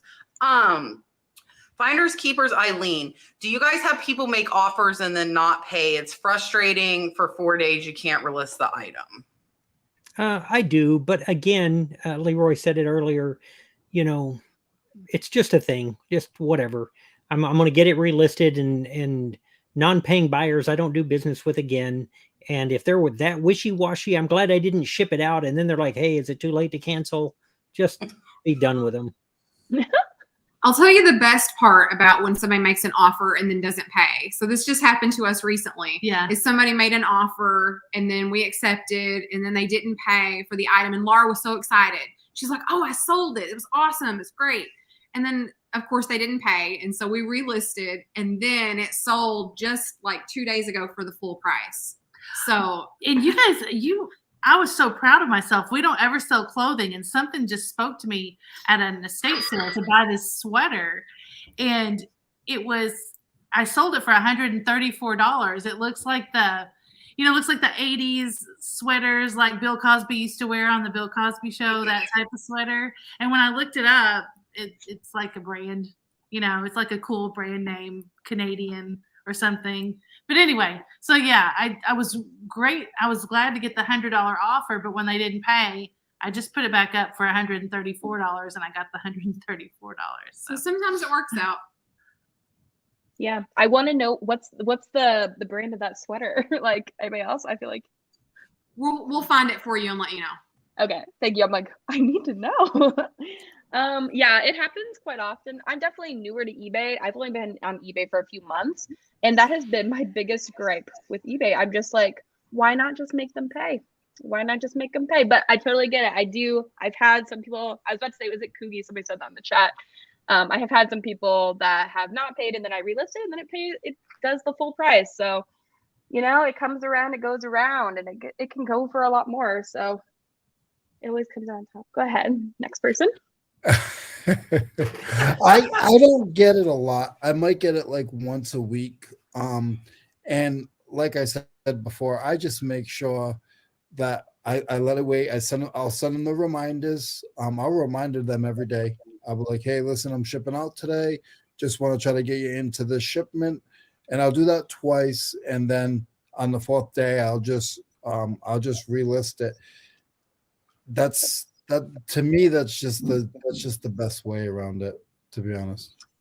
Yeah, and for me, if it's not like super expensive, like $100+, I'm not looking at it to let it annoy me.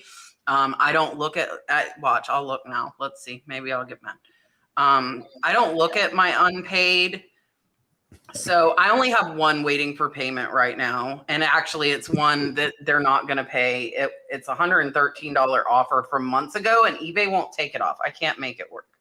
I'm not at home with my normal camera, or I am with my normal camera, but not my normal light. So I don't pay attention to them unless, now my Cinderella I sold a couple weeks ago that sold for $680. I paid attention to that one, and he paid on the fourth day, but he did pay. And what was happening is he was pulling up the invoice and it was showing him the full price when I accepted an offer. So I had to send him 2 invoices, and finally one of the invoices he clicked on worked. But other than that, yeah, I just ignore them and block them. Or I don't even block them because I don't pay attention to it. That's a lie. I don't, because they get canceled and relisted. eBay's actually being good about relisting the canceled ones now, I've noticed. I put this up here because John over at More Income just gifted 5 of my memberships again. John has been doing this for well over a month now. He is amazing. He used to make YouTube videos, but he is on Instagram and active on Instagram. So follow John at More Income. He has been around my channel since I was in the hundreds of subscribers. He is a great guy, and he sold an Avon Kirby plush. I put this up here too because Scott, did you buy this Melody plush? No, that would have been so great. You know, if you bought that, that would have been like the greatest thing ever.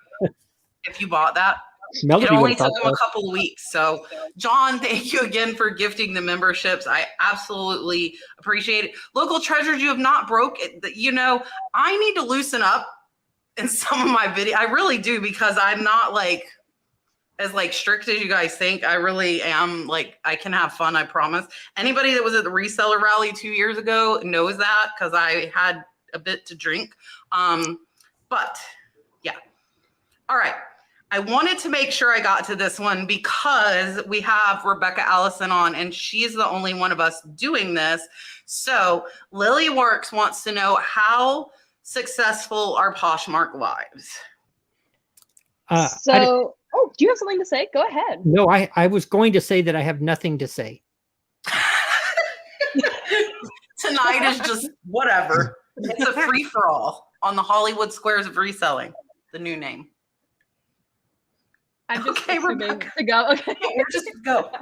Okay, I'm on it. Here we go. So I would say that this really depends first on if you have a following and also on your personality. I've seen a lot of people do well with Poshmark Lives who don't have a following, but can actually, you know, hold people's interest and talk and not feel awkward or embarrassed if something doesn't sell. I personally have hosted, I think, 4 or 5 Poshmark Lives at this point. And I would say that having them at a good time definitely helps, because a lot of people are trying to get on all at once late at night. And so you need to have enough people in your room, just like Whatnot, in order to make some sales. But I'll put up 50 listings in a Poshmark Live, which is the maximum. And in about 2 hours, I can get through about half of that, maybe 30 items. And so you're turning a couple $100 each live you do, even if you're not reselling things for as much as you would if they're sitting in your closet. But I've been enjoying them too, because I get more sales after the show. And also, I know there's a lot of people that have been talking about this in the chat as well. I've been watching come through about just live sales and moving things that aren't as high of quality. And I know that a lot of people do that in live shows, but I personally use it to either move things that are, one, hard to photograph. I think that's a big way to use a live sale, is if this is a black item or just something that is a really cute style, but it's just so hard to see in a picture, that's what I like to use it for. And I think if you're bringing those sorts of good items into a show, you're much more likely to do well in that show, rather than just the most cheap things that you could find for 50 cents, you know, down at the bins, and then everybody knows that they're not good quality. So I think that you can be successful with them, but it also depends on how much work you're putting in. And also, if you're not charismatic or not good in front of a camera, not comfortable with it, your show is not going to do well. And it might also, you know, not attract enough people to make it really successful. She's saying it very nicely, and Whatnot's the same way. Mhm. You know, whether On you're my on screen, you camera both or looked right at me when you said that. no, you don't have to be on camera, but you do have to have the personality and at least be talking enough to keep people's interest. But I agree also about having the good stuff. But Rebekah, is Poshmark Live still only by invite? Like everybody can't do it, right? Correct. Yeah. So technically, they only opened it to people that went to what is it even called? The Posh like get together last year. Poshfest. Thank you. Last year and this year, those were the only people invited. I didn't go to either one. I just reached out to someone. Probably wasn't supposed to do that, but I did. And I was like, "Yo, I have a YouTube. Can I please do a Posh shows?" And they let me in. So maybe I shouldn't have said that online, but. No, here comes everybody. I didn't go to it and I didn't get an invite. And I have a lot of followers on Posh. I have a lot of followers and shares, and I'm like the level 2 ambassador or whatever. I didn't get invited, but I have no interest in doing it because I'm already doing Whatnot. So I think 2 live platforms would just be taking it a little too far. That's why, yeah. But I agree with everything she said, even though I'm not doing it. But I want to tell you guys, like she's right. You can be successful if you bring good stuff and you have good personality, even if you don't have following, because people will start coming and they become your regulars and that just grows. So you do not have to have a following to be successful on these platforms. You have to have good merchandise, good personality, and just bring it. Some of the people that I follow have the same amount of followers as me on Whatnot, and they have no social media. So they built it up. I mean, they've started before I did, but they don't have the social media following I do. Brad is coming down here. I thought he was asleep. That's why I stayed live. And now, Dalton's asleep. Brad's not asleep. Is he on my side of the bed? Is that what you're telling me? He just said good luck moving him. So Dalton is on my side of the bed. Patricia says, I have over 700 items in my store and I'm still not having steady sales. I've decided to stop listing and work on improving the ones I have. Do y'all think that is a good idea? I'm not a big believer in the number of items you have listed automatically equates to regular sales. I could list one item that's super hot and it's going to sell that day. Whereas I could list 1,000 things that people really aren't interested in, and I'm not going to get any sales. Melody and I normally run between 700 and 1,000 listings, and we do $300 a day, give or take. And, we have a good sell-through rate. So I wouldn't get so much caught up on how many items you have. I would be looking to see what's the sell-through rate on those items, and do I have them priced appropriately? And I'm way better at it now than I was, 20 years ago when we started.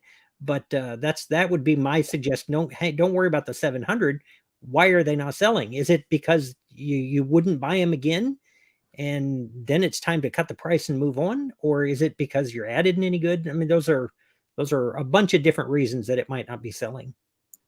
I think Scott makes an excellent point. I mean, compared to all of you, our eBay store is tiny. We've been doing so much YouTube live sales that we haven't really got the eBay store up to where it should be. But, having said that, even with the very small eBay presence that we do have, I feel like we still do get regular sales. Like we just sold that $130 sweater. Right. So I would agree with Scott and say, to just sort of, look at the prices that you're asking. And also, are you boosting any of those items? So we boost almost everything that we put on eBay. I think for me too, I agree with everything you guys are saying. If you already have the inventory and you're just like stopping listing those things, I don't know if that's the best either. Your death pile is going to climb. If you're anything like me, I can't stop thrifting. So like, it's just going to get bigger while you're working on your other things. So if you can squeeze the time to work on those while still listing, that will still keep promoting the listings in your store as well. I would say not to stop listing. I would say just to list a little bit less, and if you have to take better pictures, take better pictures. Go back in every day and do 5 items, check 5 items. What I do is I do the bins like I had mentioned earlier. But check 5 items, see if it's priced right, like these guys said. And if you didn't pay much for it, lower the price down. If the comp is $18, list it for 17. That's, you know, and you want to get that flow. And when offers come in, accept them. I always tell everybody, you know, I gotta list it and let it go. That's it. It gotta go. Yeah. So for me, I think that's a bad idea. Maybe half and half. Good night. I love you too. I think it's a bad idea because you need to keep new. Okay. I'm like, where am I running off in the mountain in rain? Okay. He's telling me where the key is. I'm like, I'm definitely not going out on the mountain in the rain. In the dark. So I would do half and half, maybe list 5 new items a day and then work the rest on your older ones. I choose to move forward because I have the space. And 700 isn't a ton. I have a low sell-through rate. I get messaged about that all the time, but it works for me. I make 15,000 in sales a month. I'm not complaining about it. Do I have 6,000 listed to do that? Yeah, I do. But so what? You know, I have 3 sheds, and if I want, I'll buy a 5th one because Brad has a woodworking one too, that he will not let me take over. He made sure to place it very inconveniently far away from my sheds, so that I cannot use it. But I'm okay with a slower sell through. And a lot of times when I do store reviews, I see people, if you're selling stuff like I sell, like a mix of it, I don't think you should expect a high sell through because a lot of it takes the right buyer and that can take time. And so most of the time people's listings look good. Their titles are good. They just need to list more and they will get more sales. Like their sell-through percent is higher than mine, making 15,000 a month. So if they had 6,000 listings, they would be kicking my butt and probably making 25,000 a month. So a lot of times the answer is to just list more. If it's not overly popular items, 700 is not a lot. But like Leroy, if Leroy's researching his tools and he knows the tools have a fast sell-through, his business model, he's working with 700 or 800 listings. So it really depends on what you're selling and what you can find. I also cannot find those high demand, fast, turnover items. They're just not in my area. I live very rural and they're not there, So you really have to look at what you can find, what you can do, and figure it out. So yeah, like Marie, just watching the bottom of the chat, I get to see way more than I normally do.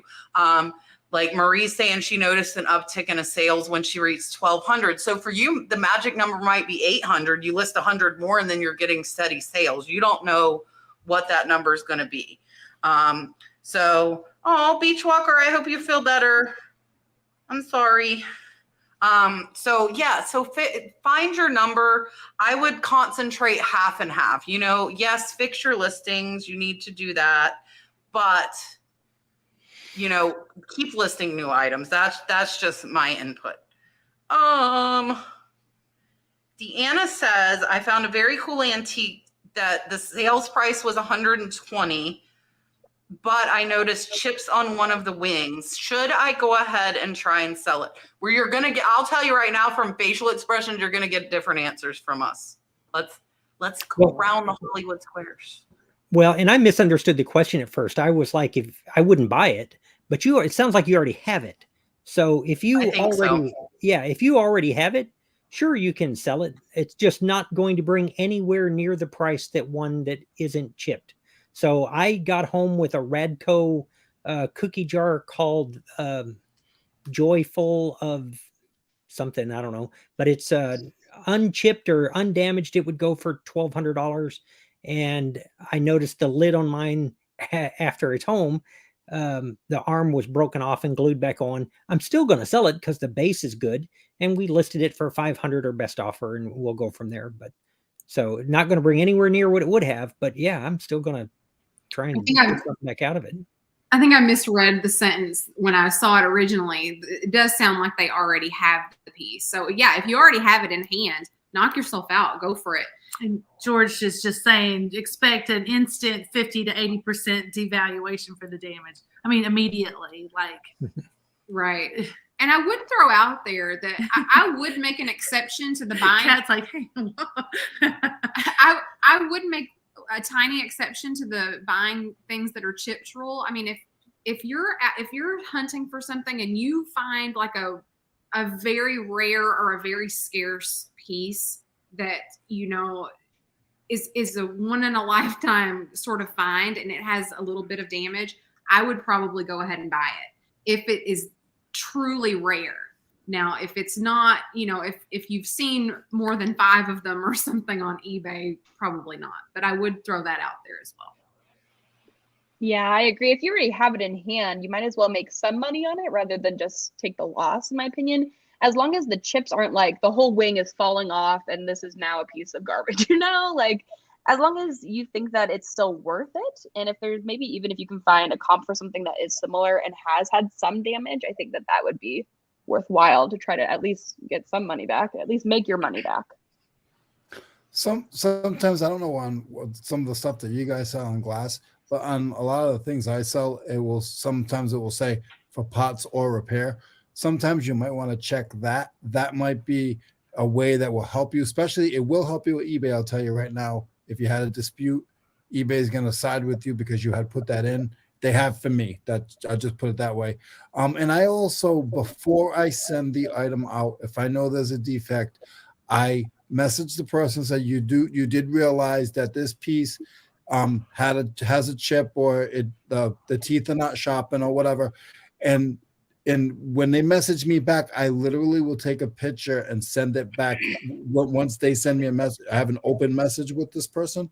I will take a picture just to show them again, this is the one you're getting, and this is the little defect. And I usually don't get a problem because I'm very, very forward with them. I was laughing and holding my tongue quite literally because George and I are quite opposite when it comes to damaged items. George does this number and I'm like, I will buy them. And I will tell you, if you have the only one of whatever that is with wings, you might still be able to get $120 with a chip. If there are no other ones on the market. And George had a very good point about the lady said too, if there are 5 of them listed, that's not a rare item. You need to have the only one for that value. I've priced higher than non-damaged items if I have the only one. And I get it, and they are happy.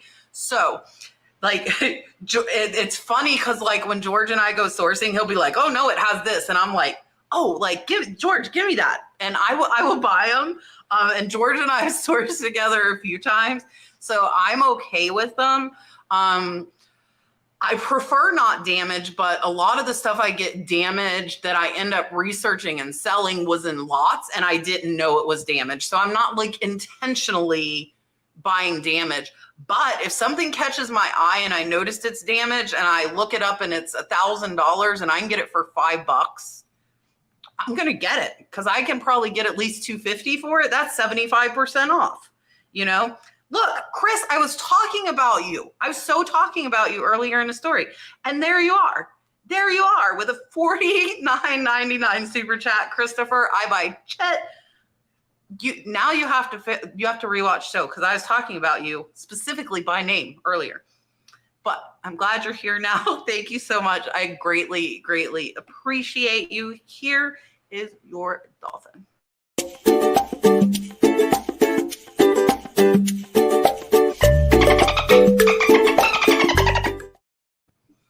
Chris is amazing. We all love you. Thank you so much. Look, George has to point out he did buy the Danish bar and it was slightly imperfect. We are so I'm telling you, as far as that, I'm like, no, give me that, George. And he's like, but it has, and I'm like, I'll buy it. So yeah. But we know, and that's why like I like doing the panel shows, because each of us are different. So you have to know, like, you know, and I think like George does a lot of sales in person too, where people might be more particular than they are online, and you have a smaller market. So you got to look at a lot of different factors. Look at that. See, we're Pig's Fly Farm, which is an amazing name, sold a vintage ceramic Christmas tree with a big chunk out of the back on auction, and it sold for $91.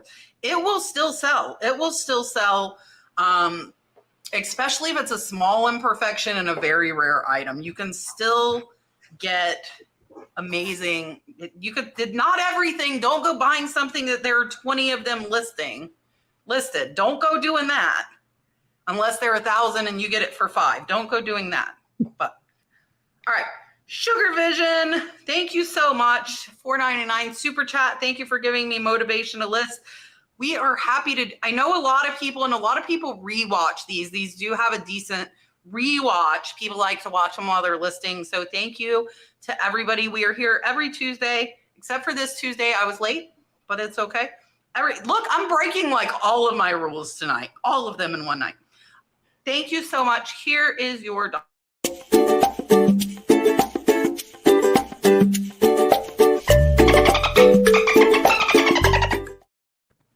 Okay, listen. I don't know how far he is away, guys. Leroy, how far away are you from 1K? I'm pretty far. I'm about 850. You're at 850? I'm at 850. It's not that far. Guys, there are 484 of you in here. I need 150 of you to go right now.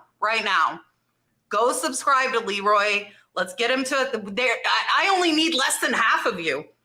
If it's more than half of you, I'll take it. Go Just say you subscribe guys to are giving me a birthday present. That's all. Hey. Just say you're giving me a Yes. birthday present. And for anybody that doesn't know, you know, if you go on his channel, he actually knows tools really well. And if you want something that is recession proof and holiday proof and this summer slowdown they talk about, tools are not the thing. He knows a lot about it. So go subscribe. While you're subscribing, what you need to do, Kat, did you see Mary Garcia's $5? Did she send more money? Well, did you already get the one that she sold something on the show tonight? No. Yeah. How did I miss I thought it? it was a personal message to me because she started it with my name, but she Hold didn't. on, I'm looking, Mary Garcia. I didn't see it. I'm going to have more help. Marsha told me she'll come behind the scenes next week. I need more help, obviously. I sent you a need picture lot of on help. Instagram. Mary, I can't find it. Oh, I found it. Yay. Mary sold $100 during the show tonight. Here's your commission. We are commission based. No, I'm just kidding. Don't take that seriously. But right. she addressed that to me. That's my commission. So next time I see you. After they take out their 30%, that will leave you with $3.50. I will mail you a check. Or I'll go buy something from your store. Oh, are you selling your new cool vintage 80s with your logo? My merch? No, I mean, I'm going to give it all away. You're going to give it away still? Yeah. Scott is amazing. He gives away all of his merch. It's one of my favorite shirts. I have sold didn't two bring it to the mountains. I've sold 2. I've given away like 78, but I've sold 2. But, he sold 2. Yes. He can do it. Okay. I'm going to give Mary and Abby the old dolphin because I think they like this one better. So here you go. Super chat. Hold on. I see the new one. I'm scrolling. I swear I can multitask. 365 Vintage Hunter. I love coming on here not only to keep learning, but for a reseller as well as a YouTuber, and info has helped with the channel. We are happy to help, guys. Very, very happy to help. Leroy, where are you at? Hold on. I'm going to leave this up here, and then I'm going to give you Dolphin after I check Leroy. Oh, you're checking. 888. I need 122. Oh, 889. 111 more of you. We can do this. Okay. 365 Vintage Hunter. We are very happy to help. Here is your, I'm going to give you a Gino Dolphin.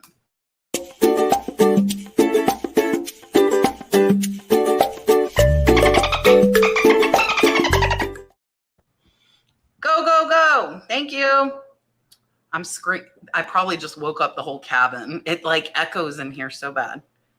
Okay, somebody keep updating us in the chat on Leroy's progress. Deborah wants to know, are there buyers on Posh? So I'm going to throw this at Rebekah. We're throwing this at Rebekah. Or just resellers like on Whatnot. What is your feel for the buyers in the live show? Okay, this is live show related. I was like, I sell everything on Poshmark, so there's definitely buyers. I would say that there are definitely more buyers than resellers for sure. And I'm thinking just like in shows too. Like I am a reseller and I will go into a show and they are so addictive. I will buy things all the time and I would never thought I would. So there's a lot of resellers that use the Posh shows too to buy things at a discounted rate and then they resell it as well. And a lot of people that are doing the live shows, they know that going up front. They know that they're just trying to move things, and then if somebody else wants to pay that price and then resell it, they can too. So I would say yes and yes, but more buyers than resellers for sure. Yeah, I think it's still high. All right, guys, we're less than 100 away. Everybody else does not have to. I will stay live until Leroy hits 1,000 subscribers. Don't do I will. that. I mean, I will. We've been friends for a long time. If you guys, We have, so I will stay live. Nobody's waiting for to yell at me. It was just over a year ago, and I was in the chat, and I don't know how Kat even knew that I was close. I was about at the same place, about 850, give or take. And she is the only reason I ever made it to 1,000. I think I'd still be at 850 and trying to figure out. Scott just hit 10,000, Leroy, a year later. Wow, really? That's crazy. Wow. I am lost with the question, guys. You guys are just, I am red. It's a Poshmark question anyway, Leroy. You guys have me in awe right It was now. Poshmark, Leroy. You're good. It was just for Rebekah.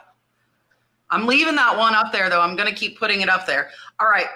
Reigning Retro North Carolina. Is it possible to make good sales on Poshmark if you don't pay for a service to share and make immediate offers? I share myself and send out offers 2 to 3 times per day. Scott, go. I know several of us do sell on I have Posh. Poshmark, and I don't do any of that stuff. I treat it like eBay. I post it, I wait, and eventually, sorry, I hit my microphone. Eventually, they're going to buy my stuff. I do pretty well on it, Poshmark. So I'm not going to pay anybody to fake list my stuff. I don't know, or fake share it or whatever they're doing. Yeah, we're going to swing it up to Rebekah there. Okay. So up until I would say 2 or 3 months ago, I did not use a Poshmark bot at all. And I was making great sales. So like, I don't think you need to. The reason I decided to use one was one, the company reached out to me and let me use it for free. And then 2, that's the main reason. And then 2, like any weekend or anytime, since this is my main platform, anytime I went on vacation, anytime it was just like supposed to be downtime, I was constantly thinking about it, about how if I was sharing, it would be better for my closet. I wish I was like Scott and I could just let it go. I couldn't. I was like, I need to be sharing. And that was really just disrupting my everyday life. So I decided to just pay the small price and let it somebody else take care of it for me. And it's been so good for my mental state. So for me, definitely worth it. But I did make almost as good of sales, if not better sales sometimes from not using it. I just find for me it is helpful for at least my mental well-being. I'm going to bring that right back to you. Other way. I'm good. I was like, me again. It's all you. I agree with Rebekah. I pay for service, and I think I probably get 3 to 4 times the sales I got without using the service. So I think that it is worth it. They did not come to me. I do not get it free. I pay for it. I will share the link with you because then I get a $30 credit. So I will share the link. But my sales went like, they were like non-existent before I used the sharing app, and I think it's worth it. And the cool thing is if you don't sell a ton, they actually lower the price of it. So they contacted me and it's lower than their base price. And then when my sales increased because of their app, then they increased it back to the regular price. So yeah, Leroy is at 926. We need 74 more people. Okay. And if anybody wants to bow out, because I know this is like cat late night now, then please feel free to bow out, and I will let you tell everybody bye if you need to bow out. Do not feel bad. Do not feel bad. So, All right. just like raise your hand if you want to leave. Raise your hand if you're sure. That made me think of that commercial. Okay. Raining Retro, North Carolina. Does anyone do local pickup sales on eBay? Would you do it just for expensive or hard to ship, or everything over a certain price? I'm going to double down on this question because there's also a question in the chat for me about a 25-year-old shopsmith because it relates to shipping on something like that. Would they part it out? So for me, I don't do a lot of pickup because if you drive to the middle of nowhere, I'm like 40 miles past that. And so a lot of times, unless it's a very expensive item, it's not worth their time or trouble to come to me to get it. If I were selling something super heavy, a shopsmith is like a one-piece woodworking tool, and they're a bit outdated. To answer that question, I would part it out into shippable pieces, and if not, I would have that be a local pickup. But I'd probably do Facebook Marketplace for it. Yeah, we don't publicize local pickup on eBay. We have had people buy from us and ask if they can pick it up in Paducah from us, and we'll allow that. But we're in a very lucky situation because if we ever had something that we were super scared to pack and ship, we could take it to Laura's mom's store, brick and mortar, and sell it there. So we have that option as well. But I want to agree with Scott that, if I had something that I was like a 48-inch swung vase that I was terrified to ship, I would probably put that on Marketplace or take it to the store. Mm-hmm. I agree. I don't do local pickup, but I would do it on Facebook Marketplace. I've done it on Facebook Marketplace. I haven't done it on eBay in a while. But to Cha-Ching King's question, I'm on my third shopsmith in 5 years. I pot them out. I will sell you. I've sold molders overseas. I have crates for them. And I love those things because for some reason, these guys want these silly machines. I'll sell just the nuts and bolts or just the blades or just the inner wheels. Like so many pieces I'll take apart and sell them. So I'm not telling you guys to do it. They're heavy. I deal with tools all the time. I sort of know how to do it. But yeah, I'm on my third one, and I actually excited to say that too. Yeah, so for me, most of my expensive stuff gets shipped. So price point doesn't affect it for me as long as I think I can safely ship it. But I will put local pickup on like furniture. I do still have a couple of Ethan Allen pictures or pieces listed. And then I also will put it on my high dollar big items. That way, if there's somebody local, and the last item I sold local, this is funny, was a Craftsman toolbox. And the buyer drove from Tampa, 2 hours south of me, to pick it up. So I parted out all of the valuable tools inside of it. And then I listed the toolbox with all the leftover tools on eBay, and it sold eBay local pickup. So for me, it would be more like hard to ship versus a price. I'm okay shipping. Like I shipped $3,500 purses earlier this year. So to California, nonetheless, from Florida, and they were fine. So definitely not a price point thing for me. All right. $5 super chat. Pink Hat Polish. I love that name. $5. Learn more and more all the time. Woohoo. Wait, hold up. Thank you so much. I'm going to give you Gino's Dancing Dolphin. I'm torn, but I like both of mine, the original and the dancing one. Here you go.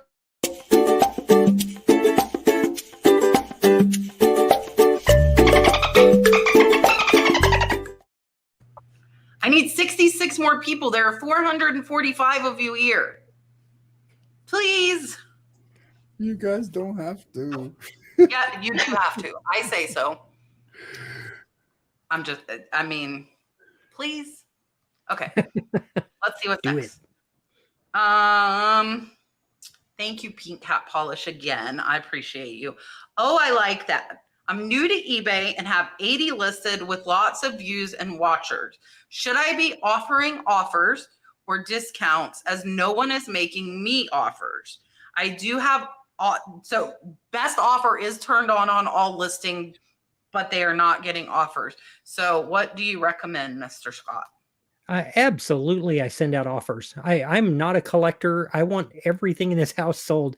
And if you've got room in your price to get it gone, especially as a new person, if just send the offers, start moving this stuff, because there will always be more stuff to go buy. Definitely. That's what I say too. I watched some of these shows in the beginning for myself, and the best advice I think that I picked up from one of these shows early on was to go ahead and accept offers whenever you possibly can, just to get things moving. So you should, by the same token, I think you should send offers whenever you can, whenever you've got watchers and stuff, just to get stuff moving, Yeah, so I agree with that. Agreed. Always send offers. I always send offers. I'm in it more for the hunt and the cash, but with me, I want to find that new next tool that I've never seen. That's just my drive. So I feel that send offers, try to get things moving so you can get the sales. Yeah, and I agree. I send offers every day. I used to be OCD about it. Look, I'm getting past all my OCD things. I used to be OCD and have to send it on my phone all the time. And now I wait and I send it when I'm at the computer, because I give a different discount depending on how long it's been listed. So I sort my listings by how long they've been listed. And the longer they've been listed, the higher offer I send, because I want it to be gone more. So I would definitely send them. And I think Marcia says that we are at 941. We only need 59 more people. We have 453. There are plenty of you in here. I know you're not all subscribed to Leroy. Leroy's name is Blood Sweat Sell. Blood Sweat Sell. Yeah. Marcia is posting a link, and I am on, what is it? I don't know what you want to call what I'm on. What am I on? Something. That sounds really bad. Like Rebekah saying her family was all cross country. That was a good thing. Yeah. I'm convinced I will get Leroy to 1,000 subscribers tonight. That's what I am trying to say, but I can't think of the word. So next, Rebekah, we're throwing, this is to Rebekah specifically. Go, Rebekah. Judy says, my sales stopped on Poshmark. Do you think it could be live sales? And I know we touched on it a little bit more. I also, Rebekah, I'm going to hit you with two questions here. Here's one. Here's the next one. Does Poshmark still take 20% from live sales? So there's one. And then do they take 20%? Okay. I'm going to answer the second one first. Yes, everything is 20% no matter what, which is a little bit steep, especially when you're getting into selling things for cheaper on those live sales.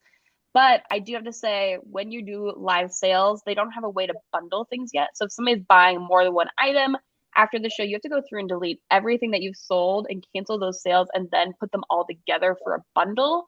But when I have done that for people in my live shows, sometimes they go in and buy more things from my closet.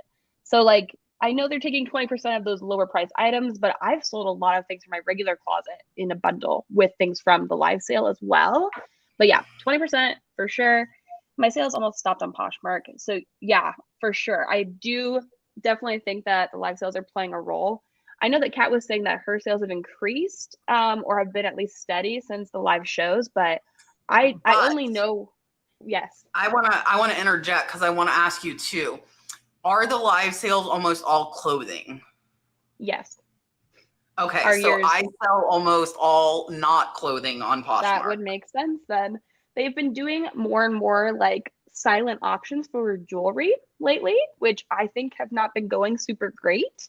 But as far as clothing goes, everyone that I have been interacting with, at least people have been sending me messages and leaving comments. And I feel like there's a lot of people struggling right now. So if your sales are definitely down on Poshmark, I'm attributing it to the live sales because they're not only pushing people that are selling things, because that's how the algorithm works. They're also going to be, the comps for things are going down because of those things that are selling at lower price points in a live sale. So then people feel like they should be getting a better deal because they've seen things that sell for like $7, $18, things like that. Whereas in a regular sale, they might be more like 50. So But I think that's for definitely affecting me, it. like I'm searching. I'm not gonna sit and wait in a live sale. That's why like I run my sales so fast. I like go through stuff like you're gonna see what you want really quick. Because I sell 100. You were saying your number. I sell 100 in a little over 2 hours to give you an idea how fast I move on whatnot. Sheesh. I do 100 in 2 hours, maybe 15 minutes. So you guys know how fast I move. I do 20-second auctions. I will chit chat with you and keep it up. And we are selling stuff along the way. We are not stopping to chit chat with, like something will be selling while we are chit chatting. So Wow. I go pretty fast on there. And I think people appreciate it. I do take several hours to catalog every whatnot sale, which helps me to be able to move that fast. So I do a lot of legwork before my sale to be able to make that possible. Yosemite Sam, have you guys seen, like, I don't know what Danny's really picking up. Like, is Danny picking up knickknack stuff? I've watched her, and let me tell you what, she knows her stuff. Yeah, she picks up stuff that she likes to look at and stuff that she thinks is pretty, but like everything she picks up, she knows exactly what it is. So she's still making plenty. She's still getting those home runs. But does she pick up the stuff? She picks up what she likes. But Yeah. she if you watch her show, like she'll pick it up and she knows like everything about stuff that I know nothing about. So it's interesting for me from that And standpoint. her live sales are popping. I will say that. She has to be getting some good stuff. And I don't know if this was a hit ad. I don't know. But Danny holds 300 people in her whatnot sales, which is absolutely amazing. And I cannot hold barely over 100. So whatever she is picking up is working. Well, I know that she, I know her kind of rule of thumb is that if it's not going to sell for more than $20, she doesn't buy it unless she's buying it for herself. So, and I don't have time to watch videos. So I'm like, and I don't lie about that. So yeah. Rebekah, have you watched her? I don't even know. I heard my name. Oh no. Have you watched Danny? I just know Danny like kicks it. I will tell you guys too. Let me put this up to take that off where you guys can see names again for a second. I get a lot of crap on my videos for selling $3 and $5 items, but I buy $3 and $5 items for pennies and I buy them in hundreds. So if you take my $2 profit and times it times 500, that's $1,000. And I have one listing for a lot of that stuff. So don't you got to find what works for you. And it might, I picked up 600 Harley pins and yes, the majority of them sell for $8 to $12. But guess what? There were also quite a few that sold for $50 to $100. And there was one that sold for $200. Scott is doing show and tell, I feel like. Yes.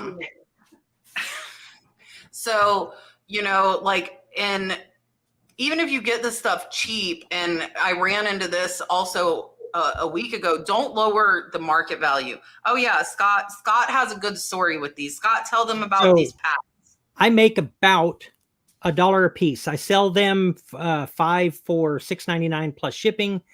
I bought a trailer load of them 6 years ago now. And last time Melody and I added it up, we're at about $5,000 that we've made on them, a buck at a time. So, before you think that somebody isn't making any money, like I've made more on these things. I sold a jacket. I've told everybody that'll listen to me. I sold a jacket last year for $2,100. I paid $15. But the return on investment on these blows that thing away. And That's these awesome. no time. It's been one listing for 6 years. So, and plus Danny's smarter than me. I promise you, go watch her channel. And she has an interesting story too. And Danny shares her story. And Danny's been through a lot and has come out on top. So you can't wish her anything but the best. But anyway, so my $1 mop pads are probably one of the best flips of all time. That is so awesome, Scott. That is the greatest thing. My vents. So I have air conditioner vents. I got a pallet of 600 for $5. $5 for all 600 of them. Same thing. The first sale, I was in the profit, and they only sell for a few bucks a piece, but I've sold hundreds of them, and I paid $5, and I have room. So don't negate some of those low dollar sales. I'm the same as those guys. You go into my store, I sell $15 items all day. And I buy it for a quarter. And I have a passion for it. I get more excited. I get more excited about selling something that for $12 that these little gauges. I bought this little gauge in a box lot. I sell this for $15 on eBay. It goes in a poly bag. See you later. Bye. Like, and no, they don't call me back and say it doesn't work. It works fine. How doesn't it work? It's good to me.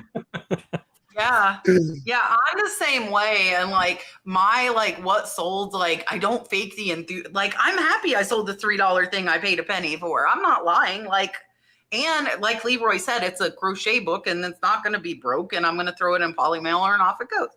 All right, Leroy, listen, Leroy only needs 33 more of you. 33. That's not even 10% of you. Just if you're watching this tomorrow, we can do it tomorrow, so everybody can go to bed. Cat needs to go to sleep, and my birthday is literally 33 people could hit it in like the next 30 seconds. Leroy, I'll stay up without you, Leroy. Okay. Barbara wants our input. And even though we don't all sell on Whatnot, I think we can all give input to this question. I think Whatnot may be hurting the resale market. I think customers will want $1 item. What is your thought? Honestly, it's had no impact on me. I sell a ton of clothes. I sell a ton of vintage clothes. And so like, if you want this, if you want a 1970s Ringer t-shirt that's new, I have the only one. So you can do all the Whatnot you want. I have the market cornered on almost everything in my store. So it has had no impact on me. Well, I just think, I don't know, Kat, I'll be anxious to hear what you think about this, but I think right now, see, I just keep hanging on to in the Whatnot app, because right now it's all full of resellers, and you know, they can only spend what they can spend on an item. Everybody's supporting each other, you know, to build up their channels. Now, when a big hitter like Kat or Danny or Misty or somebody like that comes in, they bring all their regular buyers to their show, and that makes a huge difference because the buyers are coming to buy. They're not resellers coming to just support other resellers. So yeah, I mean, I do think that, I mean, it could be hurting the resale market a little bit. I just think this, though, it may be a different question. I don't think it's hurting the resale market outside of Whatnot. I think it's kind of the same with people saying, oh, there's more resellers coming around. People are learning from people that make YouTube videos. So soon it's going to be harder and harder to sell things. But there's so much to go around, I feel. And so, like, I think also, too, that maybe we're feeling a little bit of the effects of Whatnot right now, but there is no way that this is not going to even out over time. Like, can you imagine someone who's having a painful show every week wanting to do that for the next 10 years? I don't think they are going to be able to do that, or they'll get the hint eventually. So, like, I feel like we're going to... You're not painful to watch, though. That's the thing. We're going to, I feel like, have those heavy hitters that are going to be able to stick it out. You think they're going to weed out is what you're saying. Exactly. We're going to get weeded out. The people that cannot do it and are not doing well. And so then I feel like it's not going to impact us and the whole market as a whole as much.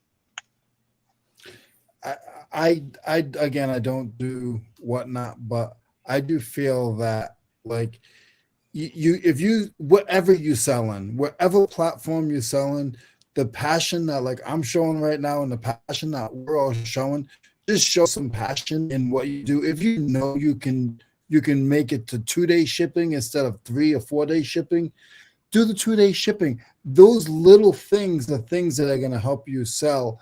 And, you know, use better packaging, or package it better. They're going to, the first time they're going to be afraid because they don't know you from Adam. But if you package it really good and you send it out fast, you're gonna get repeat buyers.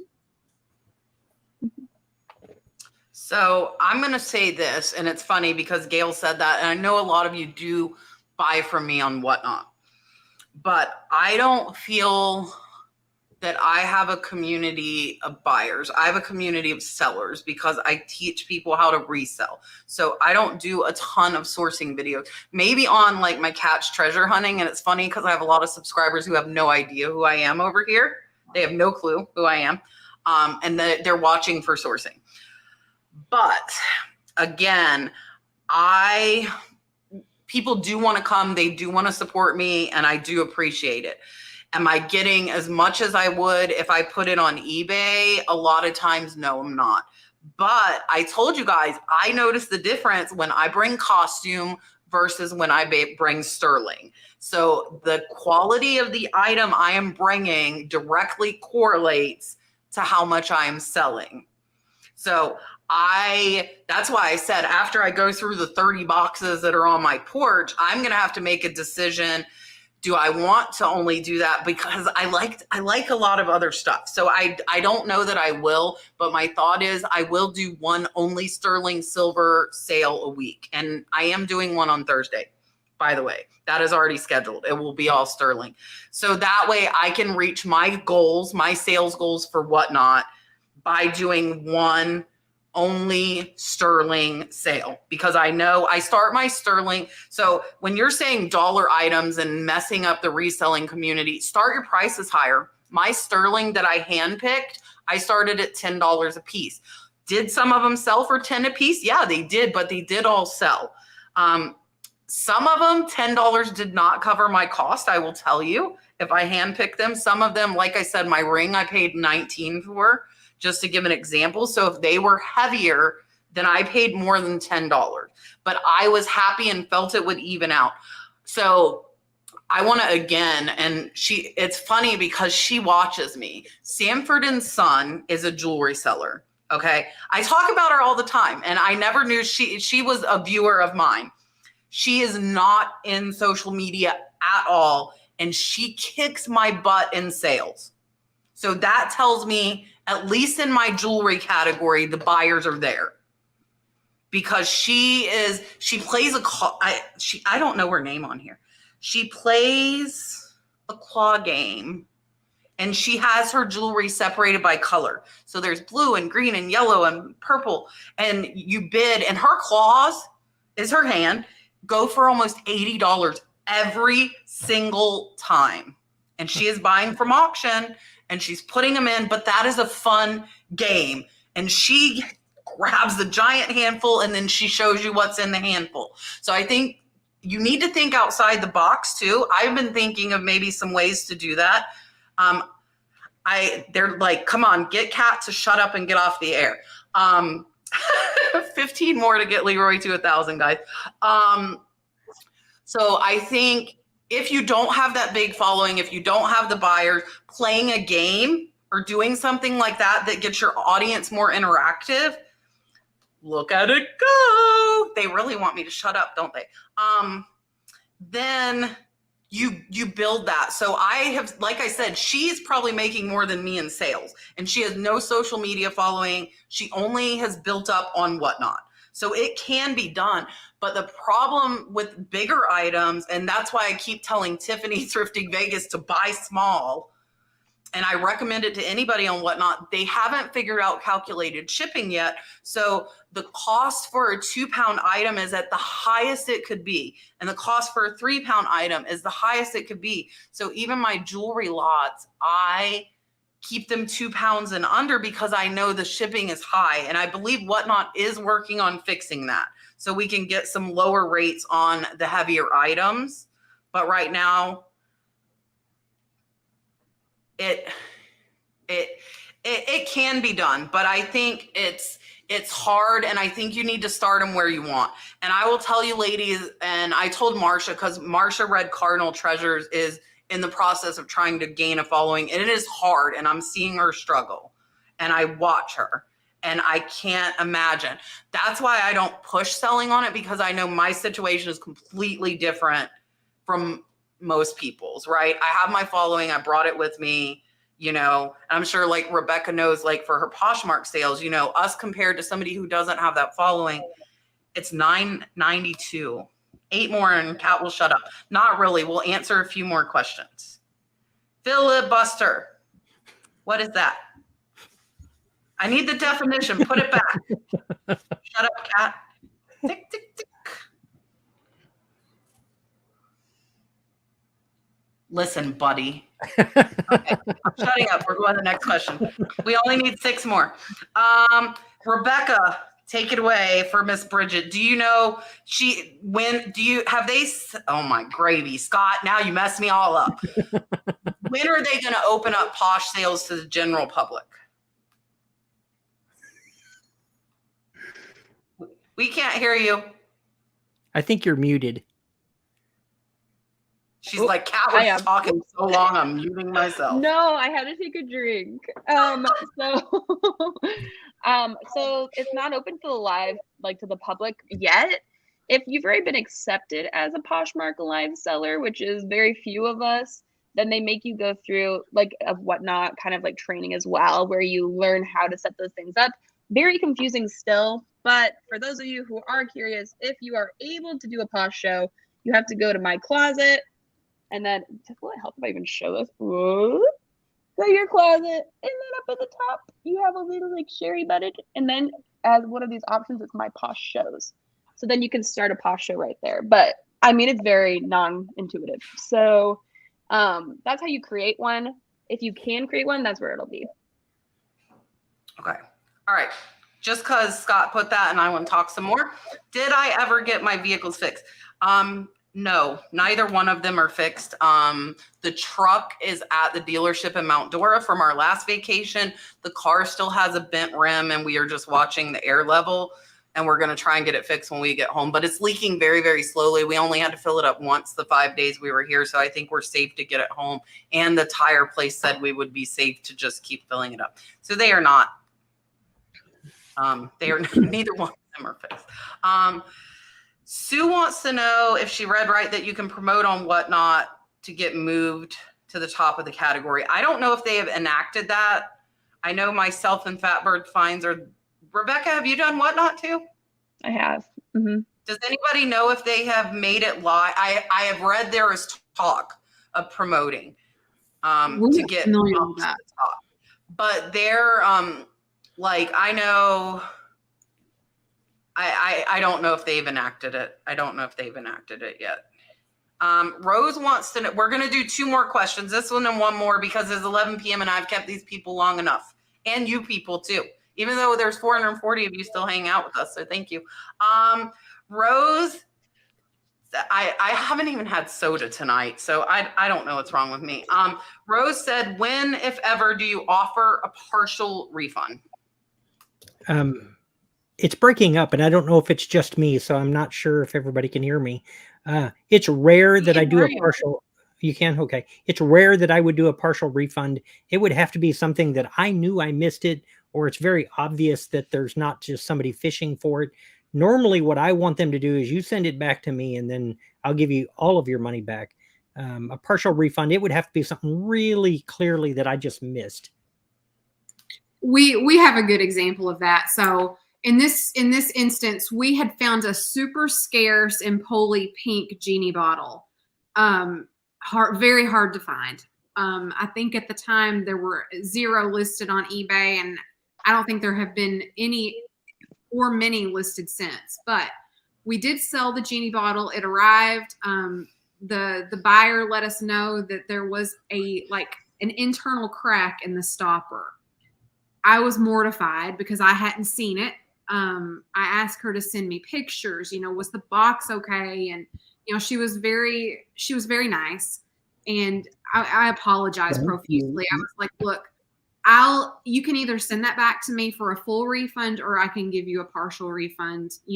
I said, I don't feel like I can give you a full refund just simply because of the value of that item. It was a super scarce item. So in that situation, we did give a partial refund. And no way would I trust somebody. I mean, didn't want to trust somebody to send something that fragile back and get it back safely without messing it up even more. Correct. So I think that's a good time to offer a partial refund. You can ask them to ship it back to you, but you can't guarantee how safely they're going to do that. So sometimes it's better to just cut your loss there a little bit, and and it's expensive. Right. You'd have to cover the shipping, and that would be expensive too. So Right. Yeah, I think I've done some partial refunds on eBay when I was shipping out these really cool Disney snow globes. I think I did a partial when somebody received it, and in shipping, a piece had come off, but the snow globe itself was pretty fine. So I let them keep it, gave them partial refund, and then I went and did a case with the shipping company, and so that worked out for me. But in that kind of a case where it's just something small, they could just super glue it back on or do something like we talked about previously instead of super glue. A partial, I'll do a partial if I'm asked to do a partial. But besides that, if I know that I'm wrong or they prove to me in pictures, then I just send them a full refund. And I do want to take this time and say thank you to all you guys because I got to 1,000, so I appreciate it. Monetized, woo! Thank you guys so much. Woo! Go Leroy. Okay, so now I will be quiet. I do partial refunds like everybody else said. If it was my fault, clearly, if there was I've had small holes in tablecloths or a stain that I didn't see, but I will, in that instance, just like I talked about earlier with the returns, I will make them open a return and then I will offer them a partial refund. So again, they cannot hit me with negative feedback. That is how I handle it. I say, this is my fault. Open a return. I'm not going to make you send it back. I'll give you a refund of this amount. Does that sound fair? And then it is handled. Okay. I'm going to put 2 comments up and then one more question. Amy wants to know, Scott, did you consider a cat burglar invaded your home and made off with your 2 Detroit Red Wings hats? And she also wants me to know that I got really lucky with my mother-in-law. So my mother-in-law was at both of my camps. She is absolutely amazing. My husband's mom is great that came up behind me earlier. And yes, I did get lucky. Okay. Last question. V. Brennan. Start my eBay store with all the bells and whistles or wait until I've built up my listings? And she's thanking all of us for everything we do. As far as when you start your store, it's not just straight dollars in and dollars out, because depending upon the level of the store, you also get a coupon that you can buy some eBay shipping merch with. And so for me, what I tell people is open your store when you know that you're going to be treating this like a business, that this is no longer a hobby. You're not doing it for fun. This is your job. And then at that point, regardless of how many listings you have, that's when I would do it. We only had about 150 when I knew I was retiring. We knew we were going to do it full time or full time for us. And so that's when I would do it. totally agreed. Same thing here. Like I said, we still have a small amount of listings on eBay. I do recommend doing the starter store though, because it's what Scott it's like $4.95 a month. It's like $5 is all, and it's just nice. It's just like a nice presentation for someone to be able to go to all your listings in one spot. And it's well worth $5. You get 250 listings. So it's well worth that, I think. But, you do have to sign up for a year. So just keep that in mind. And especially when you're just starting out, for a long time, Laura and I were both working full-time jobs and doing this on the side. So Laura has just recently gone full-time. I'm still working and doing this part-time, but Laura's doing it full-time. So, the small store was perfect for us for a long time. Yeah, I would say just start with what you have. And the biggest hurdle is just starting it all. And so even if it means that you can only handle doing a little bit, just start there and then go up from there.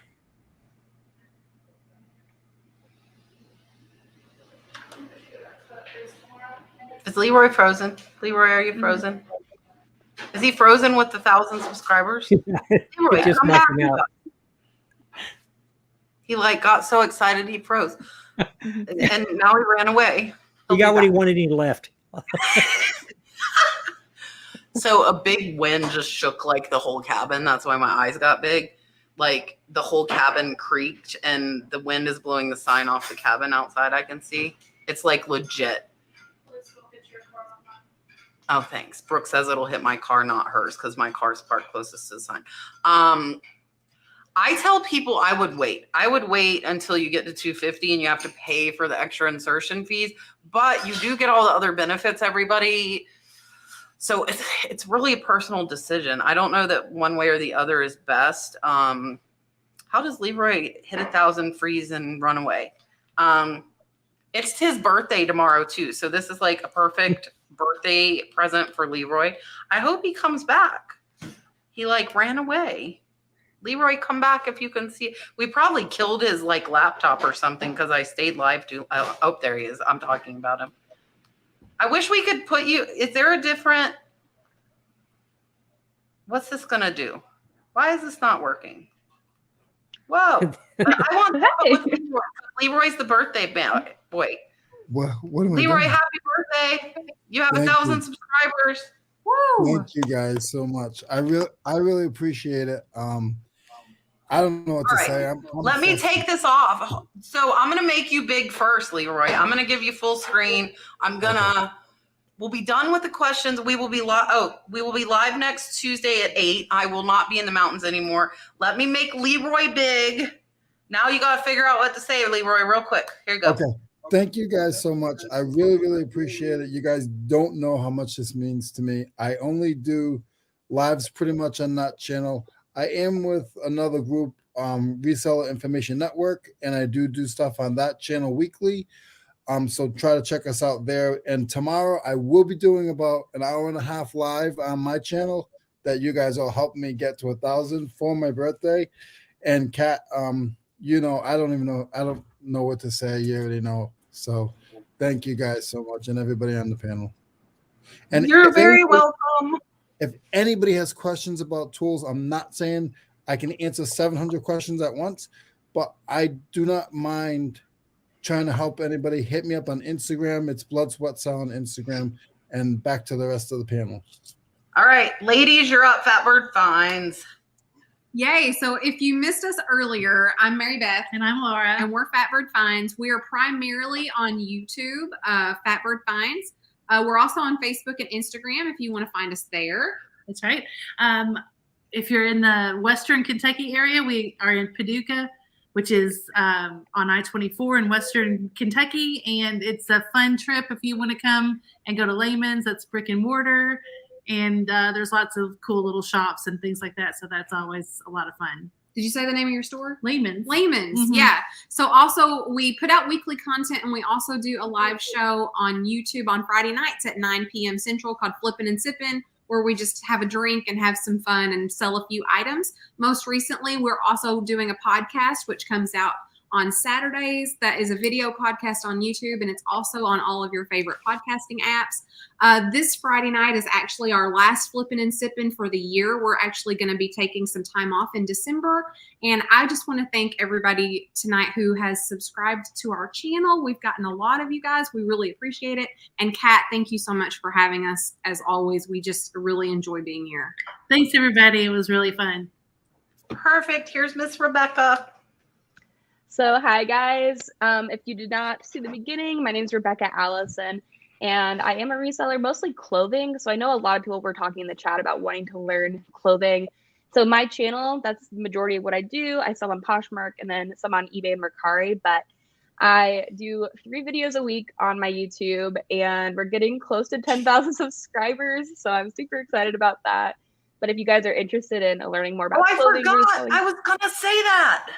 I'm so Man. close. I'm really, well, I mean, it's close for me. I'm nowhere near Cha-Ching King over there, but so you guys really do like watching a lot of hauls, and I do a lot of bins thrifting.